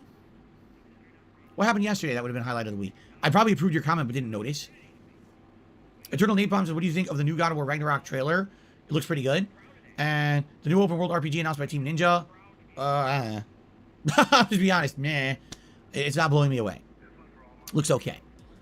Sydney says, would you consider doing edited content? I've done edited content 5 zillion times in my history. I stopped doing edited content when it stopped making sense to do so on YouTube because YouTube changed all the algorithms to either non-prioritize a lot of it or demonetize it. So imagine that. Imagine I changed my whole schedule up that my streams are during the daytime and at nighttime I'm doing edited content. I do this for almost a year. I build a channel up on YouTube from scratch and I get videos with millions of views and people are enjoying this edited style content. Shut the fuck up. Let's go for a wee trip. Fuck it. Let's go for a trip to KO Gaming. KO Gaming, 20,000 subscribers, 186 fucking videos. The whole channel is demonetized. The entire fucking channel is demonetized. I forgot that Phil actually used Kale Gaming as a fucking alternative for a while. Like, these videos are not fucking edited. This is not edited videos. Alright, so, ladies and gentlemen, I had to split the part. Reason being, He is playing Vice City here randomly on Kale Gaming. Full playthroughs. This is not edited content. I forgot he used Kale Gaming for a fucking wild cause of that shit. I completely forgot, but Jesus Christ, man, look at all these. Look, all this stuff is edited content, right? All down here, right? All this is edited content. Everything here. And then things went tits up for a wee while for him. And so there's emergencies, I'm alert. You know, DSP emergency live stream, DSP emergency live stream part 1, part 2, part 3. He's freaking out. Everything's going all tits up and all. The black shirt is almost worn. He's not quite wearing the black shirt. It's grey, so that's like a shade of black. You see what I'm saying? So the channel was doing okay, really, for numbers and metrics. He's getting thousands of views on all his fucking videos, but then it gets demonetized because Phil didn't really fucking. His language was usually not advertiser friendly. Let's put it that way. Literally, prepare. So YouTube doesn't like things that kind of suggest, you know, things like near death and all that shit. This title is "Prepare to Die." Prepare to die is the words he has in his title and the thumbnail. I wonder why YouTube wouldn't want to monetize that stuff for advertisers. With the words in big fucking letters, prepare to die, in an audience's fucking face. Jesus Christ, man. So yeah, the whole channel got demonetized. DSP Gaming is back. Thanks for your support for the last few weeks. He spent a few weeks literally using Kale Gaming as a fucking backup substitute. You know, Kale Gaming was a replacement for DSP Gaming temporarily, man. As long as you don't swear in the first minute, you're usually good, says Trey, and I'd be fucked then. I don't trust what I'm saying. I'm fortunate that I don't have to rely on that shit. Every single one of my videos has no monetization to it whatsoever. I can actually show you guys that just to show you, know. Let me prove this shit to you. I don't mind that. Monetization off across the whole entire fucking board. It's all off. I don't monetize shit on my stuff, and if there's ever any ads in the fucking videos, it's not because of anything I've done to it. It's maybe because there's a song or something that's got used which someone else is fucking claiming.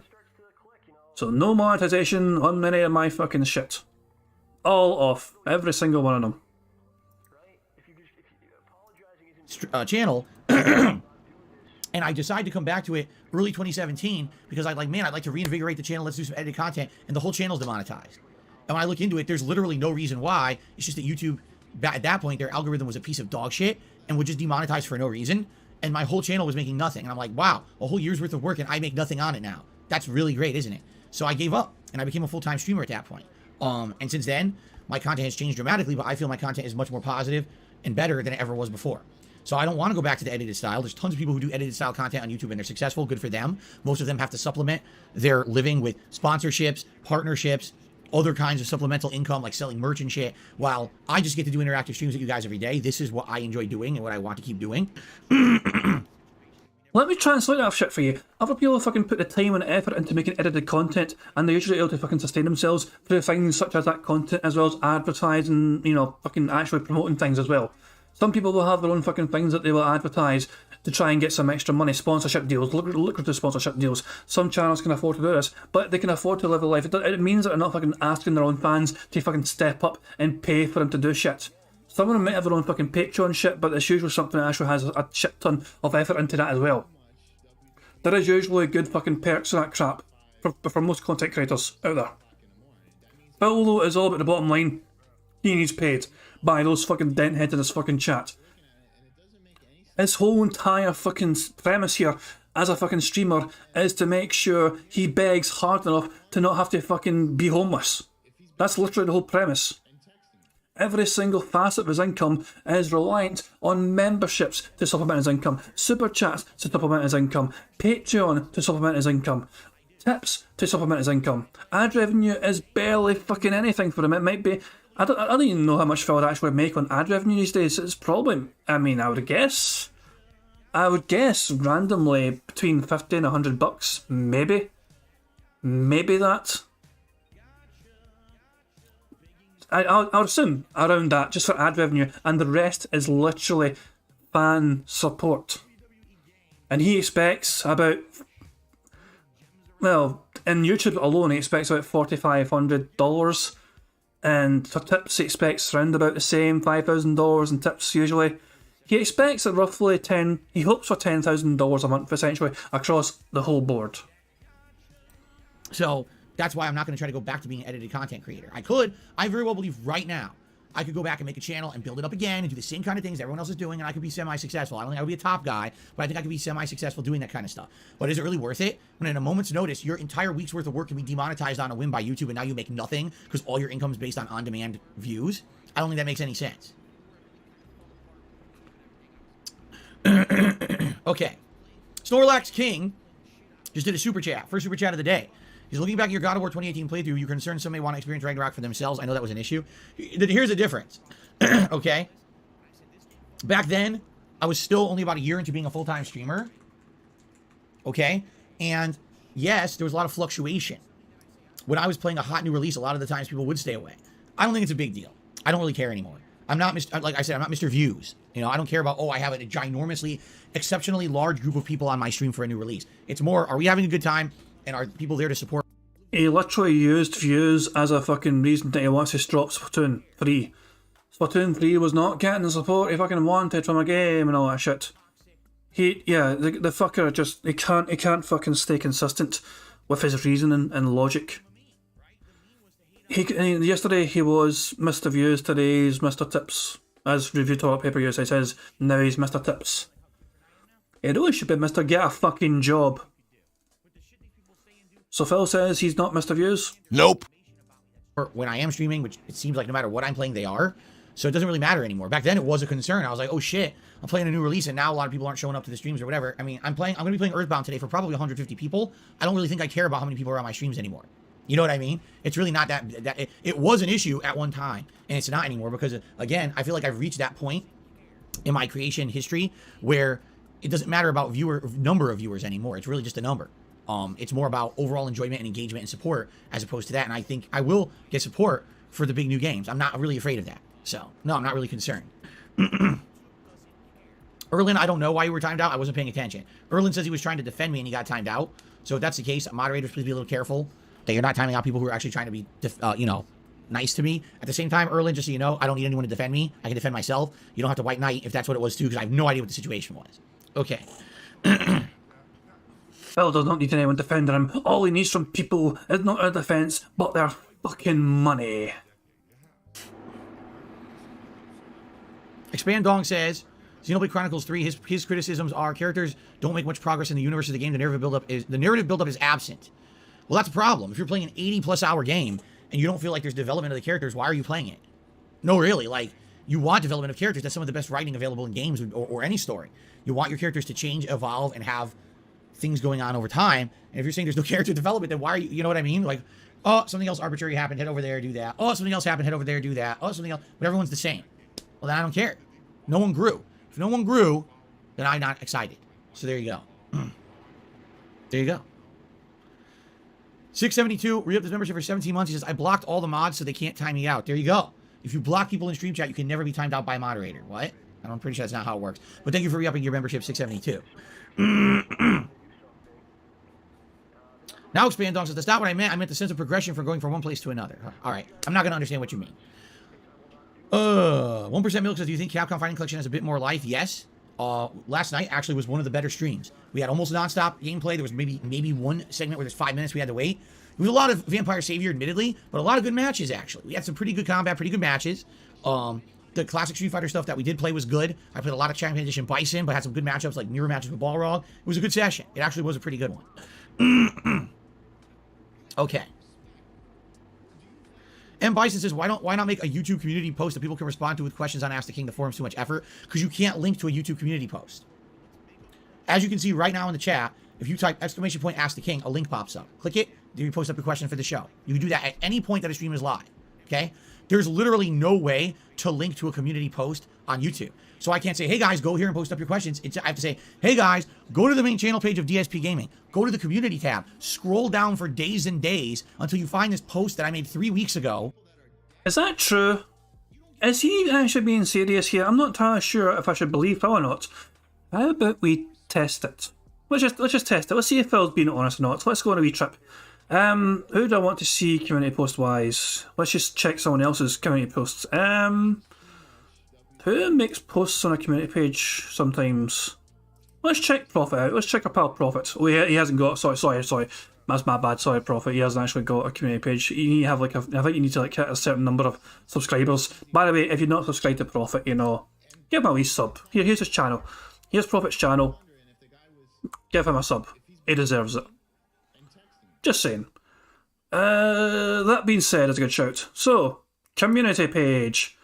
7 days ago, they're promoting there. So tomorrow, they are doing a stream. They're going to have Pastor Eric Miller joining them from the stream 12:30 p.m. So so you can't link that. Okay. So you actually can't. There's nothing I can do to this. Share. Oh, I can only share it on my page. You can share it post here. Okay, so Phil's actually being sincere here. Okay. Phil, so I don't know any way to share that in a chat. I can only click on it, and it makes me sort of, I click on this. No, nothing. Yeah. Okay, so Phil is actually correct here. Okay, I didn't actually test it myself. I just wanted to see if Phil was being dumb or not. Maybe I'm being dumb as well. But yeah, unless you I don't think you can pin things to your fucking shit, but I don't know. But yeah, it is what it is. You can get a link if you click on the 7 days ago or whatever, apparently. Oh, you can. Would you look at that? That's a great shout, Amran. Well, would you go that? So everyone, does that link work, guys? Does that link work? See, so I didn't actually know that. Although I've never really had reason to know that. If YouTube was my job, it'd be kind of good for me to know that. YouTube's not my job, so I don't have to know these things, but considering that this is his job, this is Phil Burnell's job. And he really should. So it works perfectly fucking well. There you go. So there you go. Thank you, Amman, for educating me in that. I had no idea. So you can get links to community posts after all. Would you look at that shit? I wonder if somebody's going to correct Phil in his wee dumbass DSP bingo. Amman figured it first 5 seconds ago. Hey, you figured it. You done better than me. You're quicker to the fucking draw than I was. I was slow as fuck. I was slow as a week in jail, they would say. That's now buried in the other community posts. And please post up your questions. That's the problem. All right? For members, it works because members, I'll post that up about a week ahead of time, if not, a little sooner. So they only have to scroll down for a few days. But if I had that post open a month ago, you would never find it now and no one would be posting in it. It's a shortcoming of YouTube community posts for sure. Okay. Oh, let's see here. Damien Anderson says most people who do Q&As usually request to leave the question on the video and they will go back and answer them on the new video. He is just an idiot. Agreed, Phil is just an absolute fuckboy idiot. Complete moron. I've got all sorts of new soundboard things here. I've got this one back from the dead. Shut your mouth, you thong-wearing fatty! I've got this one as well. Bruh. So, what I'd like to do is, I like try to combine two at once. So when Phil does something bizarre and fucked up, I can do these two at once, like this one. Holy Jesus. What is that? What the fuck is that? Bruh. So there you go. Those two combined, I think, work quite well. Google Bernstein says, no laggy Guiles yesterday. Most fights were awesome and heated. There was one laggy Guile who I dominated, remember? He picked World Warrior Guile, and when it said fight, I immediately did Roundhouse Scissor Kick, and it beat the Sonic Boom. It actually was faster than the fucking Sonic Boom, and then I just locked him down for the rest of the round. He had to be so pissed. After that, there were no Guiles. No laggy Guiles at all. Only Fear Death says, I enjoy those CE Bison sessions. Great to see you destroy the players. Cool. Okay. So am I right in understanding that Phil, whines and bitches and moans and cries whenever people use overpowered characters in fighting games against him, but when he does it, it's perfectly fine and A-OK, and there's nothing wrong with it whatsoever for Phil to abuse overpowered characters in these fighting games. Am I understanding this correctly? It's okay for Phil to cheese an OP character, but nobody else against him. Anyone else, I guess I'm doing that shit. It's like, no, you're not allowed to do that. This guy's a scrub, he's a fucking loser. He spams the same combo and I can't do anything against it. When Phil does it, it's like, this is genius expert gameplay from me. I'm the most amazing player in the world. These guys must be so pissed off that I'm so much fucking better than them. Is that what I'm understanding here from Phil? Yeah, he's a complete fucking hypocrite. Normal, typical, classic DSP.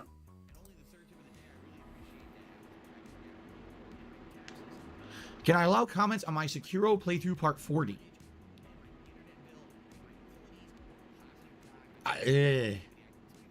I mean, yeah, but why?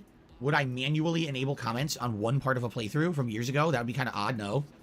Because he wants to leave a comment on that fucking video. It's quite self-explanatory, Phil. There's a shout out here for, is it Jeff? Jeff Lopez did a super chat. He said, what's up, Phil? How's it going? I wanted to show some support today. Thank you very much, Jeff. I appreciate that, Jeff. Let's get that on the leaderboard.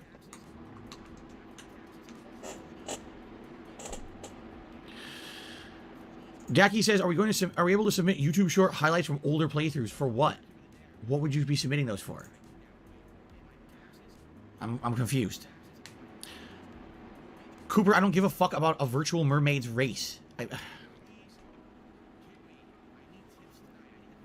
Okay, allow me to elaborate. In life, there's a lot of stuff going on, okay? There's a lot of important things. You know, it's a rat race out there. It's a dog-eat-dog world. Everyone's just trying to get by. Everyone's trying to make a living, trying to stay healthy, trying to keep their families safe and well-fed, protected, you know, pay the mortgage, you know. All these important things you got to think about in life, right? I kind of like that it didn't just say keep their family safe and fed. Keep their family safe and well-fed. Well-fed. Not just feeding them very well. Make a living, trying to stay healthy, trying to keep their families safe and well-fed. There you go. It's not just about feeding the fucking cat, it's about overfeeding the fucking cat. Protected, you know, pay the mortgage, you know. All these important things you got to think about in life, right? Probably out of all the things, just think of the spectrum of life and all the concerns and things that you think about, okay? The skin color and race of a virtual mermaid in an upcoming Disney movie probably ranks somewhere down here on the floor, okay? Maybe under the rug of my office, all right? Underneath a pile of shit. Like, I actually think I care more about shitting. Like, I'm more concerned about consistent bowel movements than I am about the race of a virtual mermaid. Okay, understand? Like, people with lives, with important things they have to worry about, don't have time for that shit. You understand what I mean? We ain't got time for that. We don't. We ain't got time for your bullshit. I don't care about that shit. That's the least concerning thing to me right now. Okay, maybe if I became a jillionaire and immediately all of these things went away and all my concerns in life were solved, okay? And then at the end of the day, I had nothing. I like how Phil thinks that if he was fucking rich out the ass, he'd have zero problems whatsoever. Like, this is an easily stupid concept that people fucking fall for. Money does help in life, absolutely. I've never been in a particular position to testify to that. But if money solved all of life's problems, rich people wouldn't die. That's a very simple and fucking to the point phrase, which is kind of stuck true with me. If money could solve all of life's ailments, rich people would never fucking die. This guy thinks if he's fucking had money on him, he would be fucking set and there'd be no fucking problems in his life whatsoever. That is a strange false fallacy to believe in. He is delusional as fuck if he thinks money would solve every single one of his fucking problems. Phil has so many fucking problems, there's not enough money in the fucking world to fix all of those fucking problems. No amount of fucking psychiatrists could fix all of fucking Phil's problems. The extreme narcissism, the toxicity, the fucking social isolation, the fucking severe mental detriment he's fucking put his fucking own brain through. He can't think of any fucking answers on the spot to fucking answer simple questions. He has to have so much fucking time just to prepare a simple fucking answer for people because he can't think of anything on the spot. His fucking toxic overreaction to the most simplest of things. A gold brick to Phil's head would solve some problem, says Gregory Lake. Possibly, yeah. I can't believe he fucking talked about fucking, bowel movements. I've removed scat talk from the fucking list of bingo things, thinking we'd no longer need it. And there he goes, he's talking about shitting. By the way, people want a full screen of this. There you go. Oh, well, let me try and get you a better, you know... Let's see if we can get a better freeze frame. 2 seconds. 2 seconds here. How about that? I want no body hands here, right? I'm trying to have no body hands whatsoever. How about... that might be okay? Yeah, maybe, I don't know. I don't know. Nothing at all to care about, and I started looking for things to get angry about, and I was sifting through. Still probably, it would still be down there. Alright, it would still be under everything else. I'd probably find other things to complain about first, before I look down here at the Little Mermaid remake, or whatever. I don't... If you care about this, you may need to reevaluate your priorities in life. Because if you can't feed yourself or your family, you know, your life sucks, your job sucks, but you're on the internet complaining about the skin color of the Little Mermaid, you may, just may, have things a little confused. However, I guess if Elon Musk maybe wanted to complain about the skin color of the Little Mermaid, or maybe Jeff Bezos, or that new Indian guy who became the 2nd richest guy on the planet, maybe they want to sit there and make social media posts about, oh my god, she's black now and I can't handle it. I guess maybe they could. But maybe there's 4 people on the planet that it matters. Okay. Anyway, let's continue. Tyler has done a super chat. He says, still go back to the Mega Man playthrough you did and more. Have a good one, man. I guess what he's saying is he still goes back to my Mega Man playthrough and other stuff from the past. You know, I'm starting to create Mega Man again. Remember when I first was doing PS Plus Premium earlier this year? I booted up Mega Man 10. We played it for like, or was it Mega Man 9? I think it was Mega Man 9. We played it for like 20 minutes, and I was like, man, I want to play Mega Man. Man, I want to play Mega Man. But we're not going to do it now. We're ending the slow summer. We're going to be heading into new game releases. But man, that's something that I want to do. I don't know if I want to get like a collection, because I think they do have a collection of Mega Man games. Or out now that you can get for like 20-30 bucks. It has all the classic Mega Mans digitally with no lag, by the way, which would be ideal for me, because when I played those games back in the day, they all had input lag, because I was actually capturing from old consoles as opposed to playing them on a modern one. You know, yeah, I think I want to do some Mega Man at some point, but probably now is not a good time with all the new stuff on the horizon, right? So thank you for the super chat, Tyler. Real Take Sports to the super chat. He says, have you ever had to take a crap and vomit at once? Yes, absolutely. When your body really wants to reject something you have put into your stomach, it will take any means necessary. And if that means evacuating at both ends, it'll do so. And that's happened to me a couple times in my life, where I was so sick to my stomach that I had to throw up. So I was throwing up, but then I had to shit. So then I shat into the throw up, but then I had to throw up. So then I had to rotate and flip and vomit into the shit. It happens. It's not a pretty business, all right? Ideally, you want a bucket to vomit into and a toilet to shit in. I guess you could have a bucket to shit in and a toilet to vomit. All right, let's not. We're going too far into detail about this. But it has happened to me at least probably 2 times in my life where I was that sick to my stomach and it was happening on both ends. Yes. Someone asked the question. Audio object in the super chat.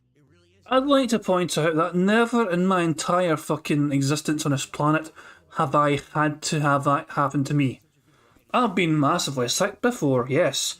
And I've had terrible fucking, you know, shits before. I think a lot of us have. I've never had it happen both at once.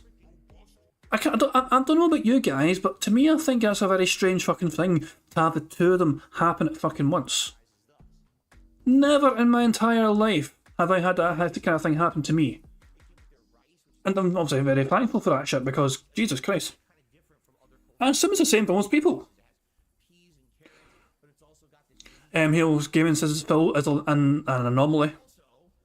Pit Lord says it's not strange for alcoholics. Kyle says it happened to him in uni, blocked the sink. Jesus Christ. One after the other, maybe, but not simultaneously. Yeah, never simultaneously. To me, it just sounds like Phil's quoting a South Park episode. I can remember him pretending, he basically just reenacted, he was telling a story of something that happened to him in college, and it sounded exactly like a skit out of South Park. He does seem to get some inspiration from that show for some of his stories, which makes me question, you know, how realistic those stories actually are. So I love that ever you put forth in your streams. It's worth supporting you just for that. Stay positive. Well, thank you, Audio Object. I don't know if you're being facetious or if you're actually being serious. Either way, I still got the super chat. So thank you very much. What did I say? Bucket to shit in and a toilet to vomit. All right, let's not. We're going too far into detail about this. But it has happened to me at least probably 2 times in my life where I was that sick to my stomach and it was happening on both ends. Yes. Someone asked the question. Audio Object in the super chat. So I love that ever you put forth in your streams. It's worth supporting you just for that. Stay positive. Well, thank you, Audio Object. I don't know if you're being facetious or if you're actually being serious. Either way, I still got the super chat. So thank you very much. I guess it doesn't really matter, does it? Thank you so much, Audio Object. All right. All right. He says, no, I actually mean it. All right, if you actually mean it, then thank you very much. I appreciate that. Okay. We have we have a few tips to shout out now. Thank you for this. Xbox has no games. Tip to be $2. What a nice name. Xbox has no games. Tip to be $2 and says, where are all the new Xbox exclusives at? Sony announces game after game. It's big fat zero from Phil Spencer and Xbox. Looking forward to God of War Ragnarok, Stellar Blade, and Forspoken. My wallet is screwed. Well, actually, it's kind of funny because Kat and I were talking about this the other day. Okay, the conversation we were having is Kat now feels it is time where the consoles are more readily available, where it wouldn't be like, oh my god, I have to sit at fucking 2 in the morning and wait for the inventory drop in the middle of the fucking night with alerts set on Twitter for when the people who post about the inventory drops happening, that you wake up in the middle of the fucking night and you race to your PC or phone and you sit in the queue and you click add the cart, add the cart, add the fucking cart, add the cart. I want to get the console, add the cart, add the error, fuck you, motherfucker, add the cart, add the cart. Check it out, check it out, check it out. Out of stock. It looks like you don't have to do that anymore. It looks like in most cases, if you are trying to get the Xbox Series S or X or the PlayStation 5, it's a lot easier now to get them. It's not, you can't just go to the store and buy it yet, but it seems like it's easier to kind of like pre-order online and you'll get it within a few weeks if you have the money for it or whatever. Okay? So, that being said, Kat and I were talking about this and trying to figure out if she were to get, which of the consoles would she want if she was going to get either a Series X or a PS5. And it's like, well, admittedly, Sony has the better exclusives, right? Like God of War is a huge one. But how can Cat afford a new console when you're so cheap and broke and needing money to pay bills and all that garbage fucking shit? Ragnarok is going to be a giant game, and everyone's going to want to be playing the modern version of it on PS5 if available, right? But you got to be honest here, right? It's also on PS4. You can play it on PS4 Pro. Sure, it won't look as good or perform as well, but it's still playable on there. You know, what other exclusives does Sony have on the horizon? Like you just mentioned, you said Stellar Blade. Stellar Blade looks like a bunch of Stellar shit to me. I'm going to be honest with you now. Outside of the graphics, it looks like a knockoff of Nier Automata. It literally looks like they're trying to knock off Nier and make a second Nier franchise. I'll just play Nier. I don't need to play a knockoff. I'm not impressed with Stellar Blade at all. I actually think it's kind of a cheap ripoff from what I've seen. Graphically looks great, but everything else looks like, oh, let's just knock them right the fuck off. Forspoken, again, it's a game that doesn't look too crazy, blow you away kind of a deal. So I'm not too sold on that one either. You say, well, what other Sony exclusives are coming out soon? None. Okay, but what Xbox exclusives are coming out soon? None. And this is kind of the situation we're in now, where last console gen, it very, very much was about exclusives, right? Where Microsoft had almost none, and Sony was getting a ton. Today, there's almost no major exclusives when you think about it. Almost all the games are cross-platform right now that are big, heavy-hitting, AAA style releases. And if that's the case, does it really matter what console you own? Not really. Both consoles run the games very well with great frame rate, great controls. Like, it's not like last couple console gens where there was kind of one definitive console that did it better or the one console that had the better exclusive. We're very much not in that situation anymore. So because we're not in that situation, it's actually harder to choose what is the console of choice right now. I mean, definitely Sony had the head start because everyone loved PS4 better than Xbox One, so everyone wanted a PS5 at launch. But here we are 2 years into it. Is there really that big of a difference? Not really. If you're talking value, Xbox has the value right now with Game Pass. The fact that you're getting so many games under Game Pass on a monthly basis, plus new releases, while PlayStation Plus Premium is not offering new releases on their program, you know, I would say value-wise, Xbox has it down. But we do have some PlayStation exclusives in development, like the new Spider-Man, the Wolverine game. There are going to be games coming that will be Sony exclusives, so you'll benefit from having the PlayStation. So honestly, right now, I don't feel like it matters what console you own. You're eating good. You know what I'm saying? All those games are going to be cross-platform that are the big ones, except for God of War. But outside of that, any game you want to play like for the next 6 to 8 months, likely is going to be on both consoles. It's not a big deal, okay? But then maybe once, here's what I see. Here's what's going to happen. Is finally all those Xbox-owned studios are finally going to start pumping out games in the next 2 years, and now you're going to see a ton of Xbox exclusives to compete with the Sony exclusives, and now maybe we'll have a big war like that again. But we're very much not there. We're very much in a situation where it doesn't really matter what you're playing. No matter what, everything's kind of a good gaming experience, and you've got access to a ton of games. My wife right now is leaning towards getting a Series X as opposed to a PlayStation 5, and she is a huge fan of PlayStation. The whole last console gen, she owed a PS4, but she's considering getting the Series X just because of Game Pass. Just because she knows on a monthly basis, new games plus all those cool older games available all at once, and she's kind of sold on that. As opposed to the PlayStation Plus Premium, where yeah, you get access to some games, but there's almost nothing new. It's all older games, right? So anyway, you know, what I would say is it's different right now, but it may not stay this way. It may be very much we have these exclusives that will compete in the future. Right now, I don't feel that. Okay. The Snorlax King is to be $5. He says, "Happy Batman Day." I seriously can't believe that there's a Batman Day. There's a day for everything now. I think we're getting kind of ridiculous at this point. When I want to know is when is Elongated Man Day? Because when Elongated Man hits, I'm going to be busting out my Stretch Armstrong and my old Mr. Fantastic Bendy, and we're going to have a grand old time here on my streams. Okay, but anyway. What was that? What was that hand movement? When I want to know is when is Elongated Man Day? Because when Elongated Man hits, I'm going to be busting out my Stretch Armstrong and my old Mr. Yeah, that was a kind of unique hand movement, I would say. I'd say that's quite a unique hand movement there. When is Elongated Man Day? Because when Elongated Man hits, I'm going to be busting. So let's just go slow motion for this. And let's also just not have any audio for it, just so for lack of context, whatever.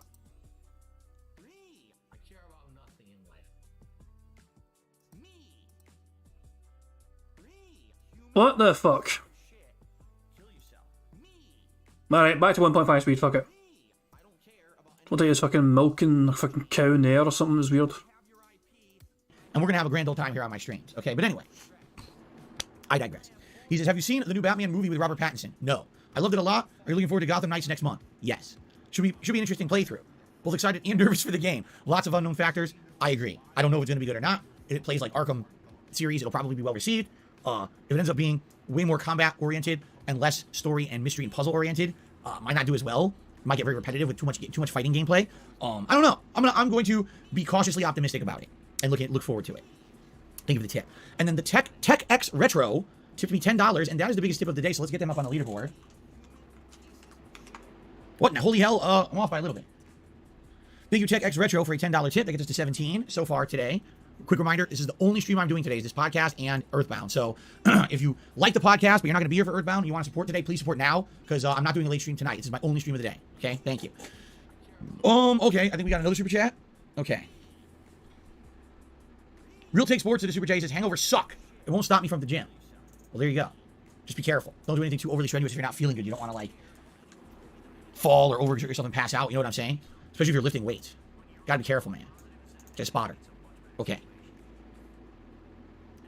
So M. Bison is claiming you can link directly to a community post on YouTube. All right. Let's experiment with this. So go to the main. Yay! How long will it take for Phil to figure it out? If I took more time to try and figure it out, I might have been able to. I don't know. I just tried to do it quickly. I don't want to waste too much time for you guys. You know what I mean? Man was able to figure it in 5 seconds because he's got a big brain in him. But bigger than mine anyway. I'm a dumbass. I admit that. Let's see how long it might take Phil to figure out.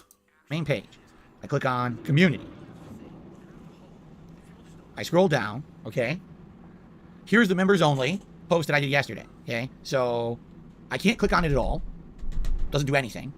There's 3 dots. You go to edit or delete. Okay. So I click on edit. And all I can do is edit the text, or I can delete it. Okay. If I click on comments, YouTube post, and it brings up a link. Now, crap. I was going to say, can I try this in another browser, but I wouldn't be, it's a members only post. Nope. I can't test it unless it's a public post. I don't really have any public posts. Nope. With responses. So, okay. So here's how I think it works. We can test that right now, because here's one from a day ago. I can't really do it on this PC. I have to do it on desktop to test it, because I don't have another browser on this PC. Wait, what's this? Is this internet? What the hell is Microsoft Edge? What the fuck is this? Are you fucking serious?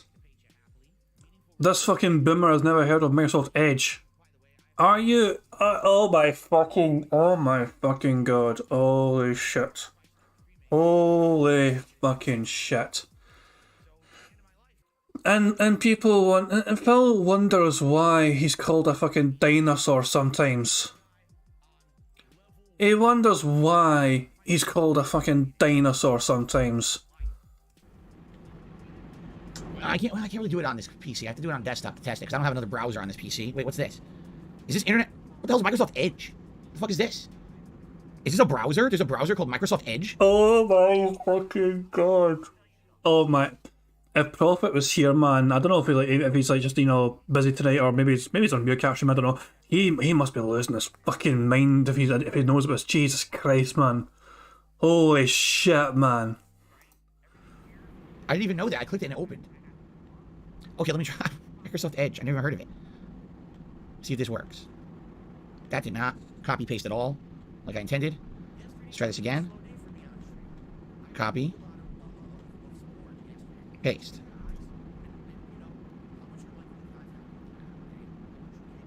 I guess it works as, okay, this is something new that I did not know. Because the only way to get it to work is you have to have a reply. That's interesting. You need the reply for it to be linkable. I don't think that's it, Chief. In fact, I can use my own buddy page to test this. Hang on. Let me go to my channel. I too have a community page. Yeah, you can just use your own fucking... Yeah, I just clicked on my fucking thing. So for example, when Prophet was live at the time, I did a wee post to share news about that being live. The stream, it wasn't meant to be that short a stream, but Prophet's internet died out randomly. so it cut the stream short, unfortunately for profit. So it was only less than an hour long. But yeah, it can work for anything on your channel. Like I can go down here randomly to like, you know, there's secrets fucking video. Just click on 1 month ago. Yeah, fucking go, and it doesn't. So let me look for fucking. Oh, there you go. Yeah, yeah. Money, money. Oh, money, money. Yeah, yeah. Money, money.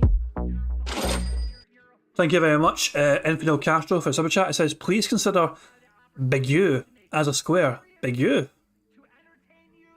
What the fuck is Big U? Am I just being ignorant? Hang on. I might need to fucking Google this word just to educate myself. Big U. Begway.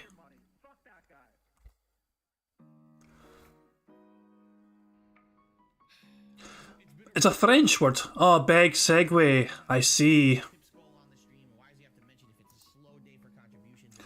I see. A beg segue.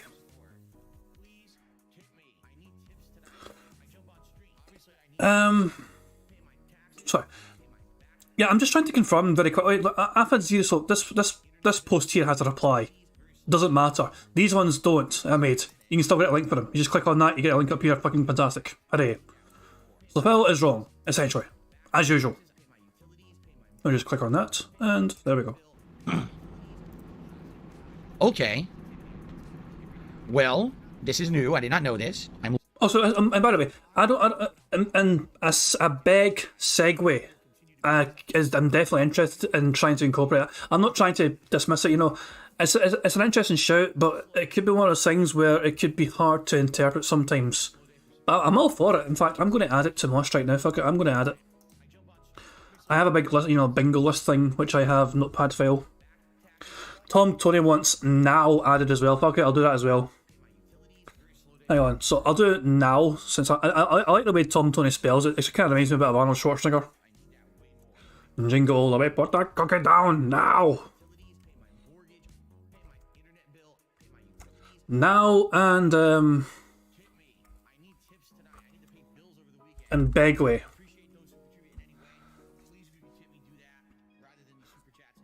I spelled it as N-A-O-W for now, and Begway as well. So I've got those two added to my list. So next time we do bingo, those two are going to be options. Okay, so I've got them both added to my list. They'll be there next time. Thank you very much for suggestions. I do appreciate it.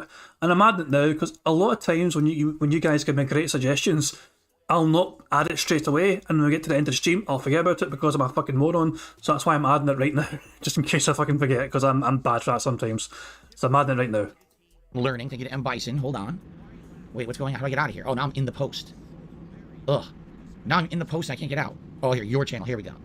Okay, so here's what I just learned. This is why it's cool to have a podcast like this every day. Okay, here's what I just learned. I can make a community post on DSP Gaming. When I make the post, I can't link to it.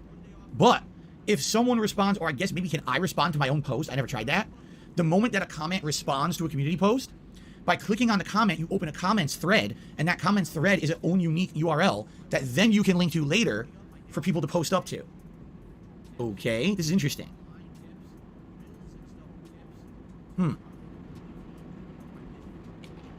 Because here's the thing.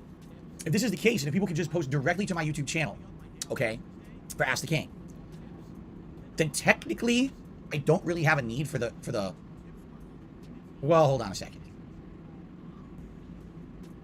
No, technically I would not have a need for the forums anymore, right? Because I always use the forums essentially for Ask the King, nominations for the Halloween Horror Marathon, and nominations for the Christmas Marathon, right? But if I'm going to use community posts to do it now, which I very well could, and if I could link to those community posts, all right, yeah. Here's the only thing that I'm nervous about, all right? And this is a valid concern, all right? This is all hinging on DSP Gaming, you know, being around and working forever, which it has worked for 12 years. So you would like think, okay, that's never going to happen where DSP Gaming wouldn't work, right? But what happens if, you know, and this would suck, but if I get hit with a bunch of false copyright strikes, what happens if the channel gets suspended, right? And now I have a bunch of things hinging on the community post of the channel. What if Well, I mean, it's very easy, Phil. You just go back to KO Gaming and use that channel instead, like you did before. when you had to fucking use it before for your fucking emergency live content. You've done it before in the past, Phil, you can do it again. Also, you just said earlier on you were bragging about it, how easy it would be for you to start your own new channel again and do relatively well on it. You said it'd be easy, a piece of cake, but you don't want to fucking invest the time into it because why would you have to do it? You don't need to. But if you had to, you said it'd be easy, so why not, Phil? You can just start again, immediately. And all your millions and millions of behind-the-scene fans that are fucking keeping their voices quiet, the silent majority of them thousands and tens of thousands and hundreds of thousands of Phil fans that are apparently out there would come flooding over to this new channel in their droves and support you because it is, bullshit. Fucking bullshit. Phil would make a brand new fucking channel. He would have, Phil would actually hit 1,000 members at least very fucking quickly on a new channel. A lot of them would be detractors and not shit, but yeah. He would hit 1,000 members quick, 1,000 subscribers quickly, sorry. Not members, subscribers. That would activate his community post shit. In fact, I think it's 500 members. I'm pretty sure is it 500 unlocks the community tab on your page. Okay, it doesn't matter. My point is he would unlock that quick so he could use it in future on a brand new channel. I have Ask the King and the nominations for the Halloween event and other things going on. Oh, the channel's suspended for 2 weeks. So now no one can not even post, but now they can't even access the posts that were there. So even if I decide to make content elsewhere, I can't even access the data to see what you nominated or posted. And I can't, you know what I'm saying? It's like the data's now gone. You see? By having my own website and my own forums, it allows me to have ultimate control over it. So if anything were to happen like that, I would still have the data, right? That's why I've enjoyed having the open forum post, where you would post up on Ask the King, for questions on the forums. So that way, oh my god, if DSP Gaming goes down, I still have all the questions on the forums I can draw from, we can still do the show. But people don't want to fucking visit your shitey forums because you fucking log all their IP addresses, Phil. You have said this before. You have admitted it before that you log IP addresses of certain individuals. Remember the rat. I have your name. I have your IP address. Remember the rat. By the way, never visit Phil's forums unless you've got security on your fucking side. Me personally, when I did it before for a stream, I used a Tor browser. It's literally it's a browser which essentially kind of masks your identity. I got it specifically to go to King of Hate forums. You see, it has been an ongoing concern of mine. Not to say that it's happened a lot, but I mean, just take a look at last month with the 2 false strikes I got and I had to get cleared up. It's concerning. It is concerning that it could happen in the future. So that's why I've really been apprehensive, you know what I'm saying, about ditching the website. But maybe this is an interesting thing we could try. Maybe. So here's the thing, all right? Coming up for the Halloween event, there's going to be 2 ways to nominate. There's the public nominations, and there's the members-only nominations for games for the Halloween Marathon. Maybe we'll actually try to use the community post for that, and since now I know how to get a direct link to them, right, I can make commands in the chat and say, exclamation point, Halloween. Hey, post up your nominations for games for the Halloween Marathon here, and it links to that community post. I am really apprehensive about getting rid of the website until I'm absolutely sure that we're covered. You know what I'm saying? All right, but thank you. Thank you for the data. Okay, and we might try it out. Maybe this will be the... I'm being asked what was the browser I used again. Give me a second and I'll check 2 seconds. It was called Tor browser, so literally I'll type it in chat. So the browser was called Tor browser, and it kind of masks your kind of identity and all that shit. So yeah, Tor browser. It's a bit slower than a normal browser because it has that kind of layer of protection to try and mask where you're coming when you're visiting from and all that shit. But it's good to kind of browse. Yeah, it's basically like a dark web browser. It's got a bit of a reputation because it's like people could use it for nefarious means. I just used it for visiting the King of Fate forums. That was how I used it. But yeah, it does somewhat kind of protect you from Phil seeing your IP address. Experiment. Now that I know that we can do that, maybe we'll do this as an experiment for the Halloween event and see how it works. And if people like it and post up and nominate and it's all good, great. But if it ends up being, oh, that community post got hidden after a day, no one went and posted afterward, then we probably won't do that in the future. But thank you for the day. That's useful. Because I have this website, dspgaming.com. What do I use it for? Ask the King and the Halloween event and the Christmas event. That's it. I don't post on it. I don't read the post there. I have no other use for it. At one point, it had tons of views. That was a long time ago. Okay? There you go. Scalloped potatoes, I don't know how to click on a timestamp of a post. I don't know what you're talking about. That doesn't exist for me. So. I mean, it does exist. Phil just was too ignorant to see it. I mean, again, so the timestamp of a post. Thank you to Amran for pointing this out to me. Timestamp of a post. The bit where it tells you the time. The bit that tells you the time of when the fucking thing got posted. The bit that tells you the time. The bit that tells you the fucking time. The bit that fucking tells you the time. The bit that fucking tells you the time. This bit here, 2 weeks ago, 2 weeks ago, 3 weeks ago, 3 weeks ago, 3 weeks ago, 4 weeks ago, 4 weeks ago, fucking 1 month ago. Hey, I've got a full house over that. Remember that, guys? There's some good memories right there. Hey, Heather P, how you doing? So, when was that full house bingo? A full green bingo card looks so fucking good, doesn't it? It'd be nice to have that happen again. These are the things that were on the card for a full house bingo. It's everything that's still there today. Apart from Above and Beyond. Above and Beyond is no longer on the card. Every single other thing is still there, I believe. Yeah, it is. Everything else is there. I swear, guys, it's just dumb random luck, you know, if it happens or not. Everything that's on this old card that won before, bar one thing which is now removed because it doesn't happen as much, it's on this card, essentially. There you go. Good news. Update. Comment. Twitter. It's just random dumb luck if it happens or not for Phil to say these things or do these things.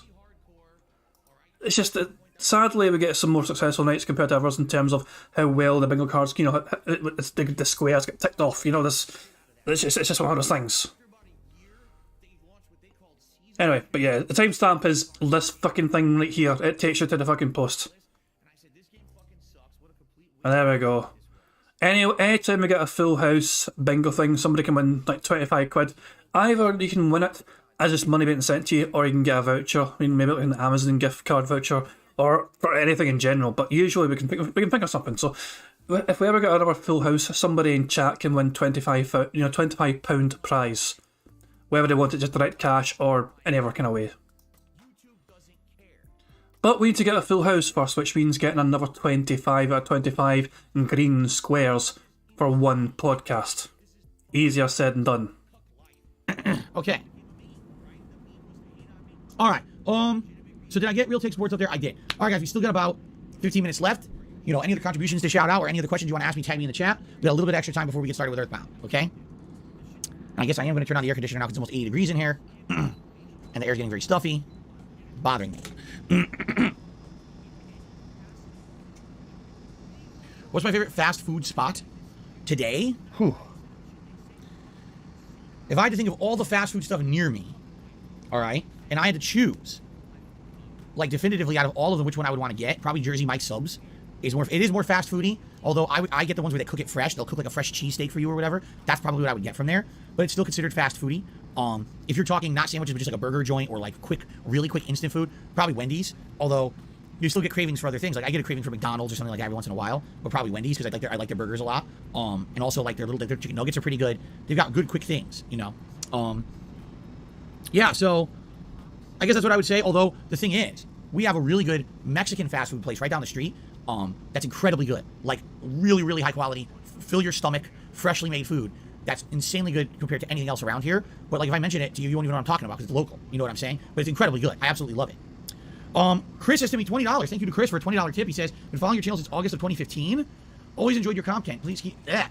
I'm having a tongue twister day. He says, I've always enjoyed your content, so please keep up the great work. Thank you very much, Chris, for a $20 tip. I really appreciate that. The biggest contribution of the day so far. Let's get that up on the leaderboard.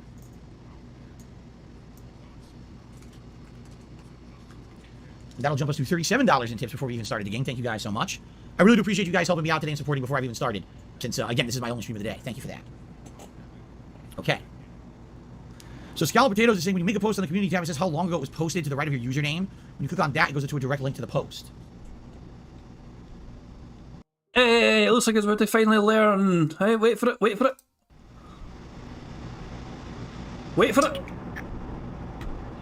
You are absolutely, positively correct. There it is. There it is. Piggy finally learned. Piggy little, let's get it started. He finally learned. I learned a lot faster than that, although my chat are far more smarter than Phil's chat is. I think that was a pretty dumb way for me to say that. Far more smarter. Yeah, I just made myself sound like a complete moron by saying that that kind of thing in that kind of way. I was trying to be nice about my chat being so much more intelligent than Phil's chat is, and I ended up just saying it so much fucking some dumb way. Our chat's smarter more than Phil chatter. Yay! So that would be the link that I want to link to. I don't even need to do a response. I can just click directly on the number, the date, the timestamp. Thank you, Scallop Potatoes. Thank you guys for helping me out with the community post stuff. Cool. Thumbs up, sir, or madam. Thank you. Because potatoes could be any gender they want to be. No sleep. No Sleep Real Vibes. I'm glad we didn't play each other in Capcom Fighting Collection. I don't want to mess with your flow and connection. As you see, No Sleep Real Vibes, not that I don't like playing you. Every time we play, it's insanely laggy. Literally every time. Our connections just don't jive with each other for whatever reason. What's my favorite game show or none? Price is Right. I grew up watching The Price is Right as a kid. I love The Price is Right. I used to watch it all the time with Bob Barker.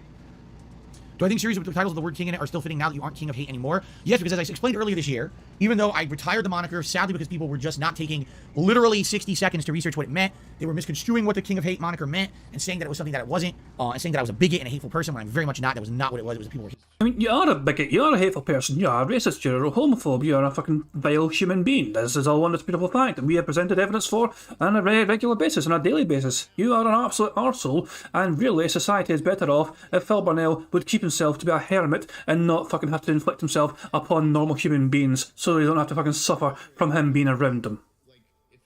Hating on me, and I use that hate as motivation to succeed in life, but they were too fucking ignorant to do that research. I retired that moniker. But that doesn't mean that that whole king moniker can't keep rolling with me with other series like Ask the King, etc. Okay? You can say, I'm the king of whatever. I'm the king of belches. You're a king of arseholes, you're a king of toxic nonsense garbage, you're a king of hate, you're always going to be the fucking king of hate. In fact, give me a second. Give me a fucking second, guys. Just bear with me here. I want to do something for you guys and show you guys something. Let me start up my Tor browser for a second. So, I have my Tor browser. I have clicked connect. Bear with me. It might take a while. I say it might take, it's like an extra fucking, 10, 15 seconds or something.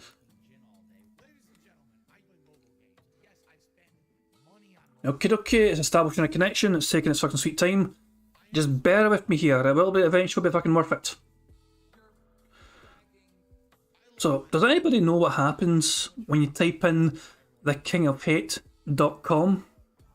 You would think nothing would surely happen, because surely Phil gave up that, that name and web name and has no longer got that website name associated with his content. Wrong. Here we go. I am connected. Let me change my source to Tor browser. Here we go. So, what happens when we type in, I don't know, www.thekingofhate.com? What do you think is going to happen, guys? Oh, hang on. Did he change it for the... Wait, the forums. 2 seconds. 2 seconds. I know the forums is still listed as that. Or at least it was. Oh, did it finally update? It finally updated. After all that, I can tell you when I did this before, you could type in thekingofhate.com and it would take you to dspgaming.com. It looks like Phil finally changed that, or it finally expired or some pish. He has no longer got thekingofhate.com going towards his own website. Finally it expired. I can tell you this though, when he was trying his best to rebrand and claim he was no longer the King of Hate, if he used kingofhate.com, it would take you to his fucking website. Infidel Castro says, buy it, I'm not the King of Hate, I am the King of Jad. Anyway, let's get away from fucking Tor. And let's go back to DSP Gaming so we can get on with the fucking bingo. No more derailing from me. King of bodily odor. I'm the king of nose hair, right? I'm the king of, you thought I had a patchy beard, but while Phil was actually telling the truth, it's just all white in his beard. But now we can tell because his camera's higher quality when he does his YouTube shorts. So if you want me to be the king of the guy who you thought used to have a patchy beard, but while he wasn't lying, he has a lot of white hairs in his beard that you can tell now because he has a higher I prefer King of WWE Champions quality camera when he does his YouTube shorts, then you could call me that. That's up to you. I'm the king of whatever you want me to be. But I think that we will have that moniker around for a long time. The king moniker, that is. Not the hateful one. There you go.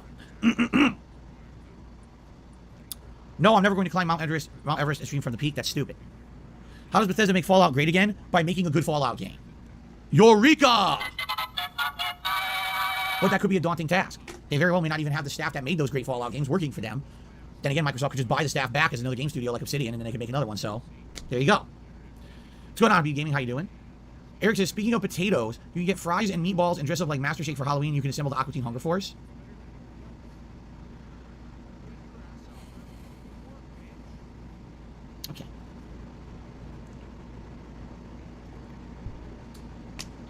mean, I could also buy Papa John's and smear it all over my skin and cover myself in cheese and sauce and say that I'm Pizza the Hut.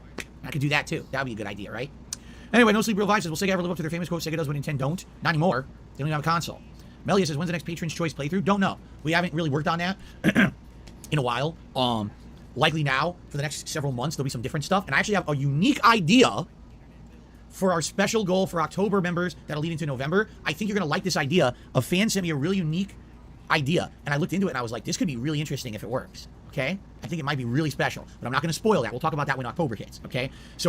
Oh, according to Amran, it still forwards you, if you use the kingofate.com on you know, if you type into a URL, it does actually seem to take you to DSP's website. At least that's what Amran said. I'm not going to test that because maybe my Tor connection was not properly set up or working properly. Who knows? It is a bit, you know, iffy at times, I think, you know, using it. So I don't know. Look, according to Amran, it still actually does do the thing where it redirects you. If you just type in thekingofate.com, it will take you to Phil's website. The King of Fate is still the King of Fate, at least according to, you know, the internet. Literally the internet. If you fucking type in thekingofate.com, boom, DSP Gaming is the website. So we're good for now. We have the Halloween event now. We're probably good for October, and November will be for a Christmas event. So essentially, we're not going to really start talking until, I need a new members goal or whatever, until like December. Okay? So when December hits, we'll talk about it. For now, Patron's Choice is on hold. Quite frankly, we probably wouldn't have time for Patron's Choice regardless. There's a ridiculous amount of new games and stuff coming out, you know, starting this week, heading into October, November, December. Probably won't even have downtime until December anyway. So, okay.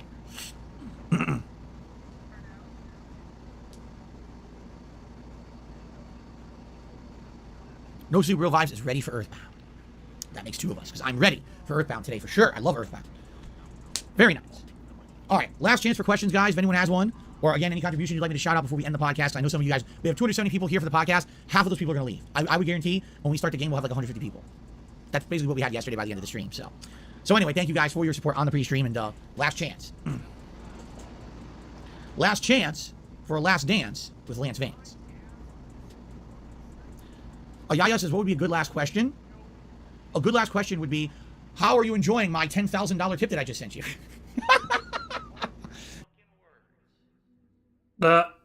Jesus fucking Christ. A $10,000 tip would be gone so fast with Phil as well. No, it doesn't matter how much money Phil makes in a single fucking day. That shit is gone by the end of that fucking day on stupid shit usually. Just, I mean, I need to see that again. Yaya says, what would be a good last question? And immediately, Phil's first instinct, without having to think about it, immediately goes to money. A good last question would be, how are you enjoying my $10,000 tip that I just sent you? Look at the little piggy smile on his face. He's like, if I had $10,000 just from one person, and then another $10,000 from that next person, and another $10,000 from that next person. Literally, this is a sign of a horrible human being when the sole method for Phil's happiness is not love, it's not family, it's not friendship, it's money. Money is the key to Phil's happiness in life. Like, he's forgone friendships. He doesn't need friends, he says. He had friends before. He had a friend anyway in Rambo, and he pissed that away because he tried to monetize it. Money makes Phil happier than friendships, so bye-bye friends, because Phil would rather have the money. Family, well, Phil fucking abandons his parents and shit, you know, he called them fucking morons for fucking just staying, you know, being stubborn and not moving away from Connecticut. He fucking blamed them for not buying him the Wolverine toy that he fucking told him to buy them. So he's basically, he doesn't hold his parents in high regard. He has no respect for him in that capacity because of all his fucking apparent shortcomings. Phil was brave enough to move out of Connecticut and move all the way to Washington. He abandoned family. Family came second to him. He would rather just sit in a fucking gated community, you know, and just basically try and get as much money as humanly fucking possible from the dentheads. Money was more important to Phil than family. Fuck you, family. Bye-bye family, bye-bye friends. As for Liana, the only person that's ever loved him really in life, you know, she really loved that fucking idiot. And Phil shat all over that relationship. She's now gone. And Phil replaced Kat. Replaced Liana with Kat, who's a fucking brain-dead simpleton who just seems to want to play Skyrim all fucking day. She just basically just sits there and just does her own fucking thing. It's a marriage of convenience, not really love. if Kat actually loved Phil, right? If she actually fucking loved Phil Burnell, you'd think she would fucking spend more money on things around the house, like, you know, paying for some bills. The bitch lives there too, you know, she could do more to fucking contribute to the fucking bills, would ease Phil's burden. I know she didn't fucking buy the house with Phil, but the bitch lives there now, she uses the fucking internet, part of the internet anyway for her own shit, she uses the electricity, she uses the fucking water. You'd think that she'd contribute her own fucking money to some of the fucking bills and ease the fucking financial burden on Phil's fans when he begs them for money every single fucking day to help pay for fucking bills. Just saying, if she loved him, she would help out more with that shit. But no, Phil has said that her money is for her own use only. So no, it's a marriage of convenience. Phil gets to fucking brag about being a happily married man, and in return, Kat gets a fucking free place to live essentially, where she can play Skyrim as much as she fucking wants, with her own pet cat to go with it. The only thing that Phil wants in life, not love, not friendship, not friends, just, you know, nothing like that, it's not family either. Money. For Phil, money is a be-all and end-all. The sign of winning in life is being a rich boy.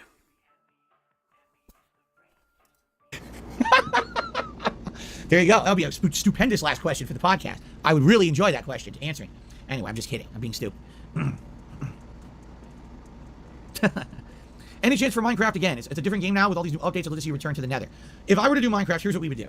Number one, all right, I would like to revisit my Minecraft universe from what I built years ago, but I don't think I can anymore. You want to know why? Minecraft, at some point in the last year, jumped from, I guess, what's considered, I don't know if it's Java Minecraft, all to this one central kind of Minecraft. And from what I'm to understand, the Minecraft that I was playing on Xbox One years ago was the older version, and I never played it since then. So I think I might actually have lost my universe.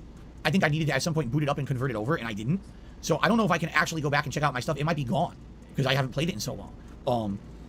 So I'm not sure how that works. I mean, if I were to play Minecraft again, the first thing I would like to do is do a tour of my old world. It's been a couple years now, right, since I jumped into it, and it might be nice to just do a tour of the stuff that I did years ago, to see the stuff that we built together interactively on streams, and just for the last time kind of enjoy it, and then say goodbye to that, and then maybe start over. But I'm not saying that it would be something that I would want to put a lot of time and effort into. I put a lot of time and effort into it years ago, and it kind of got out of hand. You remember people were doing tips and stuff to get giant things built, and then we were working on it, it was taking way too long and everything, and it kind of got way more complicated than I ever wanted it to be. All I ever intended Minecraft to be was like a weekly, once a week chill stream, and ended up being, now you have pressure to build giant statues and shit every week, and it was like, oh fuck, like this is too much, you know. You didn't build fuck all though. Papa Bear done all the fucking hard work for you. You just sat there and fished. So I don't know if we'll ever go back to it. I'm not against it. At the same time, I'm certainly not seeing a lot of demand for it.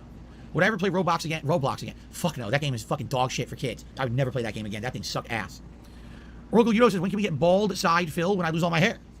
When I lose my hair, you'll have bald side Phil. But right now, honestly, I'm not really losing hair. Like, my hairline is terrible. I openly admit it, but it's been terrible for a long time. Like, I don't feel like my hairline's really receded. It's just always been bad. When I was younger, that's why I had a short haircut. You know? Alright.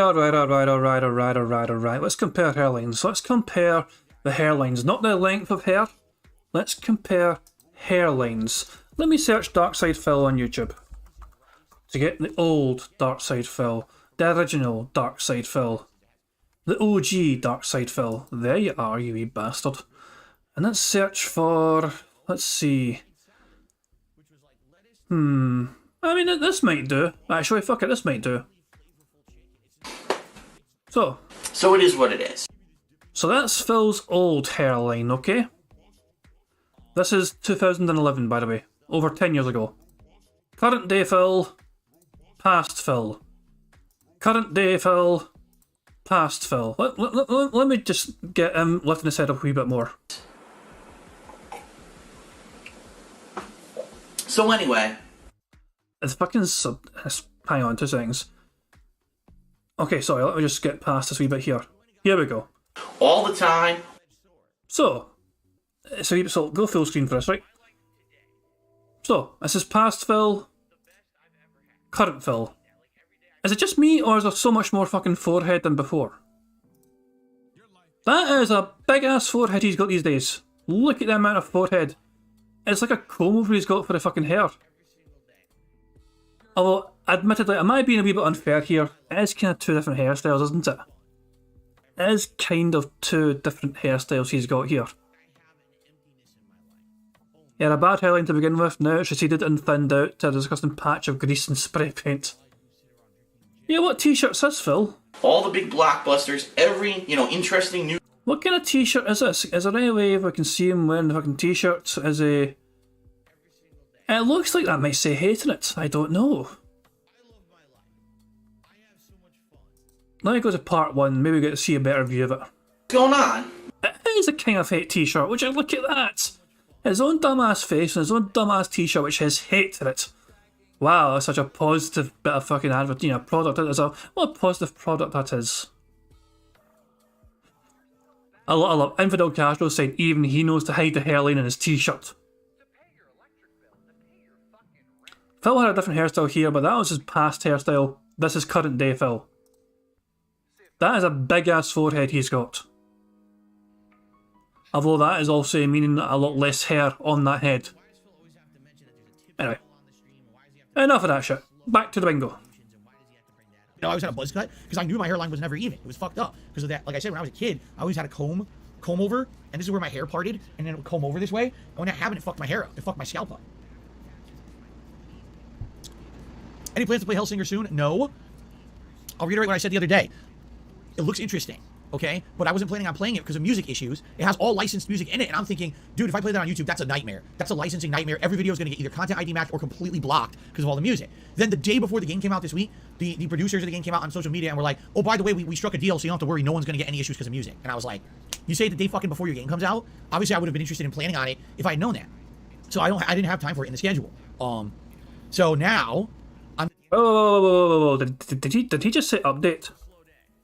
Okay, but I wasn't planning on playing it because of music issues. It has all licensed music in it, and I'm thinking, dude, if I play that on YouTube, that's a nightmare. That's a licensing nightmare. Every video is going to get either content ID matched or completely blocked because of all the music. Then the day before the game came out this week, the producers of the game came out on social media and were like, oh, by the way, we struck a deal, so you don't have to worry. No one's going to get any issues because of music. He didn't say... No, so not only did he not say update, he also didn't say Twitter. He said social media. They came out in social media. Aye, they tweeted it, Phil. Why could he not have just said that they tweeted an update? It would have been so much better for Bingo. And I was like, you say the day fucking before your game comes out? Obviously, I would have been interested in planning on it if I had known that. So I didn't have time for it in the schedule. So now, I'm not against playing it, but we'd have to find a time to play it. And right now, there's just no time. This whole week's booked next week, as I told you, next weekend. We got 3 limited time events that all have to happen on the same weekend. So right now, it ain't gonna happen. Maybe later, okay? Did they fix the copyright music in Multiverses? I have absolutely no idea. But if you haven't noticed, Multiverses, I have it on streamer mode, and it's exactly the same music. So I guess what it is the existing music at launch didn't have issues. It's only music they added after the fact. And so I'm not hearing the new Rick and Morty music they added because I have it on streamer mode, and so I'm not having issues, but I don't notice because I'm still hearing the music I heard all along. So it's not a big deal. Okay. Am I planning to play Hades or Binding of Isaac again in the future? Those games were fun to play and watch. Hades was so good. Seriously, I loved Hades. It was last year. It was such a great game for the summer. I told you guys I wasn't against going back to it at some point, but if you haven't noticed, there's been no demand for it. I think people really enjoyed me going through the entirety of the game, taking my time, seeing the true ending. But after that, the gimmick of me going back just to try out a few new unlocks or weapons or builds is kind of like, oh, it's the same game. You're never going to see anything new. It's going to be the same game, just with new builds, right? So, I kind of get why people didn't really want that, okay? And again, not that I'm saying no, absolutely not. It's more like it depends on demand. I'm not seeing the demand. Binding of Isaac, I played back in the day on PC, on Steam, back when I actually used to be able to play on PC, and I think since then there's been better roguelikes, so I don't know if I would really play that again. Am I looking forward to playing Overwatch 2? You want to know the truth? Yes. Why? In 2016, Overwatch came out. It became a global phenomenon. It was one of the biggest games of the year. People were giving it Game of the Year award for that year. Yeah, I know. It's kind of weird to think about that in 2022 when no one talks about Overwatch ever. It's like dead, right? But here's the thing. Like, I really feel like the game was great. And now that they have the sequel coming out, I kind of want to start playing it again alongside everyone else. If I could get that addictive formula back, man, it's catchy. It's like, man, I want to play it again. I want to try each class, each character. I want to see the build. I want to see how you can play. And I like it. I really liked Overwatch. I absolutely did. And now playing it on modern consoles is probably going to run even better. So yeah, I'm absolutely going to play it, and I'm looking forward to it in October, but I just hope that they didn't ruin it somehow. I mean, it's been 6 years. You know, I only played year 1. I never even played past, like, year 2. I played, like, the first expansion of year 2, and that was it. So I have no idea what they did with the game since then. They could have completely changed it, and it sucks now. I don't know. I'm curious to see what it'll be for part 2. Okay, guys. Thank you for a great podcast. Thanks for chilling with me for a whole hour. Time flew. Let's end the show. And let's get started with Earthbound. For those of you who are not going to stick around for Earthbound, at least thank you for being here for the podcast and for the support. I appreciate it. For those watching on demand, thanks for watching as always. Earthbound is great. I appreciate those who will stick around, chill, and support that stream. I'm not here tonight. No late stream. Don't think, oh God, what happened? No videos uploaded. There's no late stream tonight. Tomorrow we go back to full-time streaming with the Call of Duty Modern Warfare 2 beta and Sunday Night Bites. Okay? Thank you all. Great show. See you in a sec. Oh, yeah.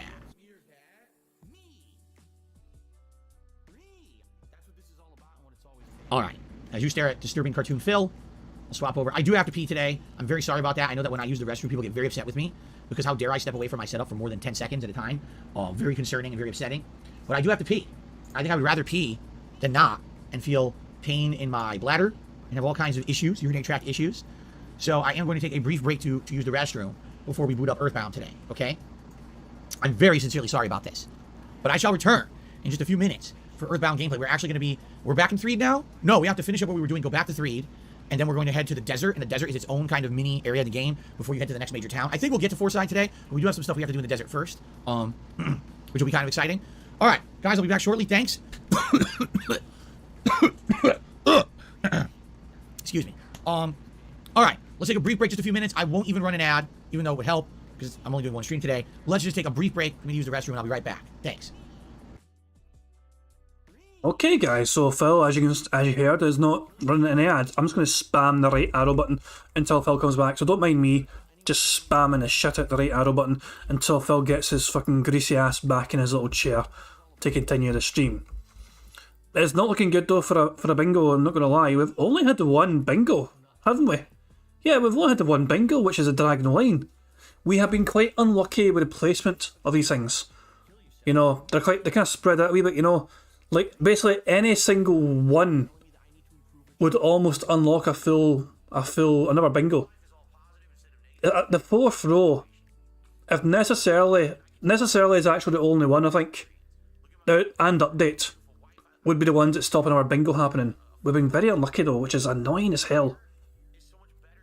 Oh, Phil is back, so here we go. Well, I say Phil is back, Phil's been back for a while. I am still like 34 minutes behind live Phil. But yeah, he's back from my spamming of the right arrow button, so there you go. Jasper just ran into the office. You're not supposed to be in here today. Today's not the day for Jasper Kiki. Tomorrow, buddy. Well, here he is. There he is. All right, Jasper. See you in a bit. What a nut. What a nut. All right, we can get started now. Jasper being crazy. Yes, he's chasing me through the hallway. Basically, he wanted to play, and I'm like, Jasper, you know, I'll play with you later. And actually, Jasper should be joining us tomorrow, and I think Monday as well. I think he'll be in here for the next 2 days of streaming. For those who want to see Jasper running on the stream and being silly and chilling with us, next couple of days, okay?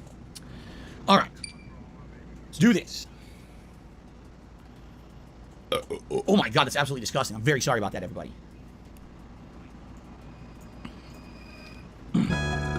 Interestingly enough, if you guys have noticed, I've been able to play Earthbound and not essentially use save states to cheese it. I did make a few save states, but I didn't use them. I didn't have to use them at all. We're basically just progressing along normally with the save points and things that the game has assigned, which is good, I guess. All right, so guys, let me know, how does the volume sound? Because I have to keep everything adjusted properly. Okay.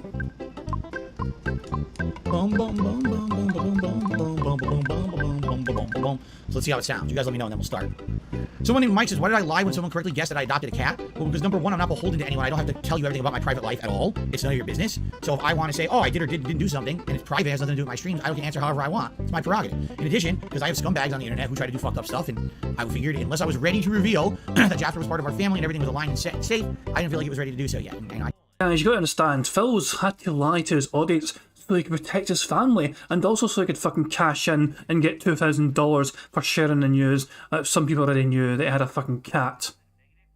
He had to lie to protect his family. Nah, he had to fucking lie so he could monetize absolute ever-living shit out of that poor creature. I did when I felt like it was time to do so. So, I don't care what you think. Too bad. Blue. It's also like 3 years in the past, so grow up. Okay. Did he just fucking say it's 3 years in the past, grow up? It's the same motherfucker that plays Street Fighter Super Turbo every single fucking Friday night so he can fucking relive the glory days of when he was fucking half decent at one fucking video game ever in life. This same motherfucker is actually saying it was 3 years, grow up.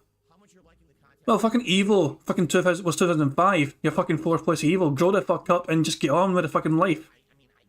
You got 4th place at Evo one time in 2005. And it's year 2022.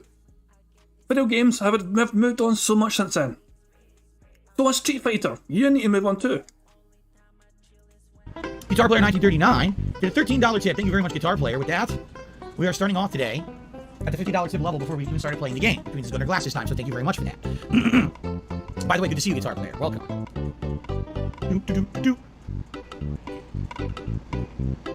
Alright. There we go. By the way, we're still playing bingo. He has not started recording for YouTube yet, so but it's about to end.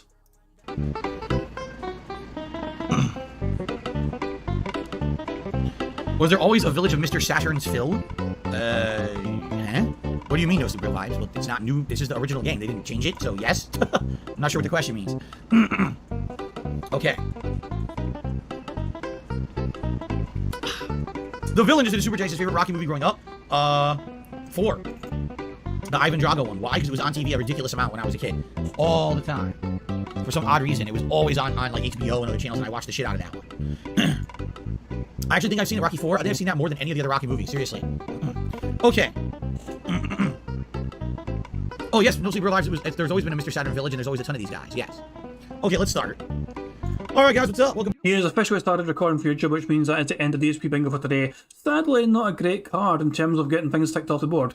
Things that he usually does love saying, like necessarily, behind the scenes, and phone stuff. There was no phone stuff today, I could tell anyway. I didn't see him on his phone at all. It looked like he might have been looking at his phone, but I had no way to prove that because it didn't look like you couldn't see the phone on stream at all whatsoever, so I had no way to verify that.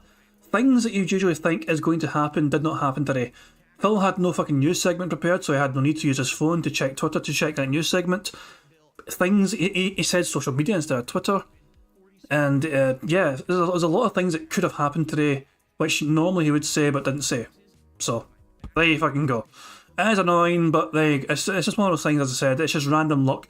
If Phil will say these things or not say these things, undo these things or not do these fucking things. A lot of the action things did get done. The only thing that they didn't actually confirm is him doing phone stuff, but all the other action things that happened, the camera point, the stash scratch, the voice crack, leaning ban, him laughing, all that shit, and him being jealous of other YouTubers. Anyway, sadly, that looks like that is the end of DSP Bingo until for today anyway. Tomorrow we'll have some more DSP Bingo if you guys wish to join me, and hopefully we can, end the weekend on a positive note when we can get a full house. Who knows? We have a couple of new things added to the bingo list. We have got him saying now in a funny way, and him having a begging segue, which we are going to call a begway, which does not look like how it's spelled. It looks like it's spelled bigu, but there you go. But yeah, and the poll looks like people do not want. So that's the end of that poll as well. People do not want snort to go away. Heather P suggested replacing snort centre square with meaningful. Should we? People said no, 65%. From 90 votes, people said no overwhelmingly earlier. So the majority of people do not want snort to go away and to have meaningful replace it.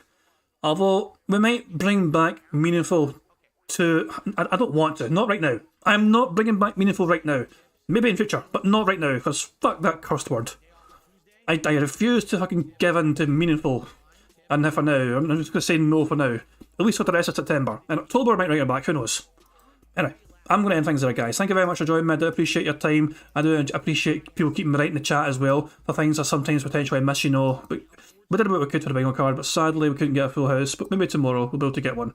Until then, thank you very much for. Also, thank you for the contributions as well for the super chats. I would appreciate all that as well.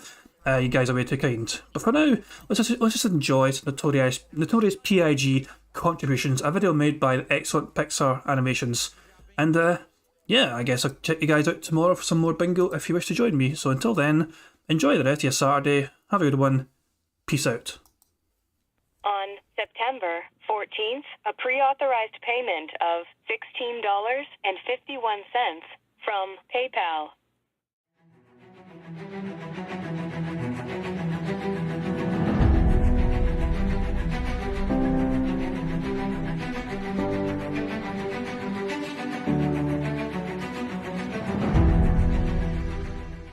All right, Luna Mills has tipped me $1.30. It says, "I'm back. What's your favorite type of shower?"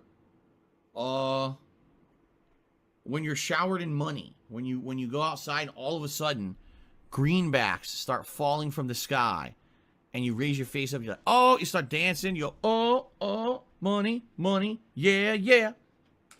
All right, I don't know what the hell you're talking about, but thank you for the first tip of the day.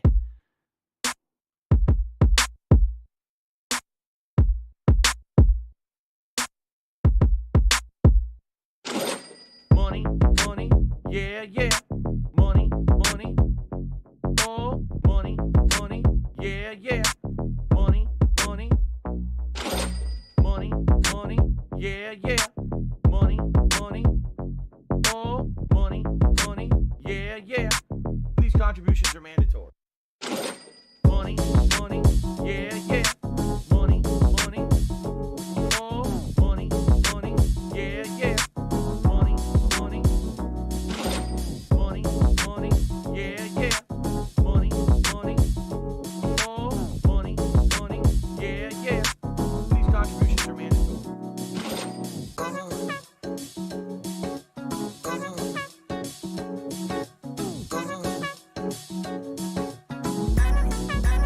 Show me the money.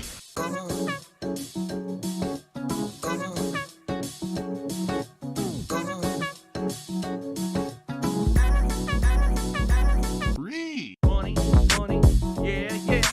Money, money. Oh, money, money, yeah, yeah. Money, money. Money, money, yeah, yeah. Money, money. Oh, money, money, yeah, yeah. These contributions are mandatory. And it's gone, just gone like that. In an instant, fucking gone.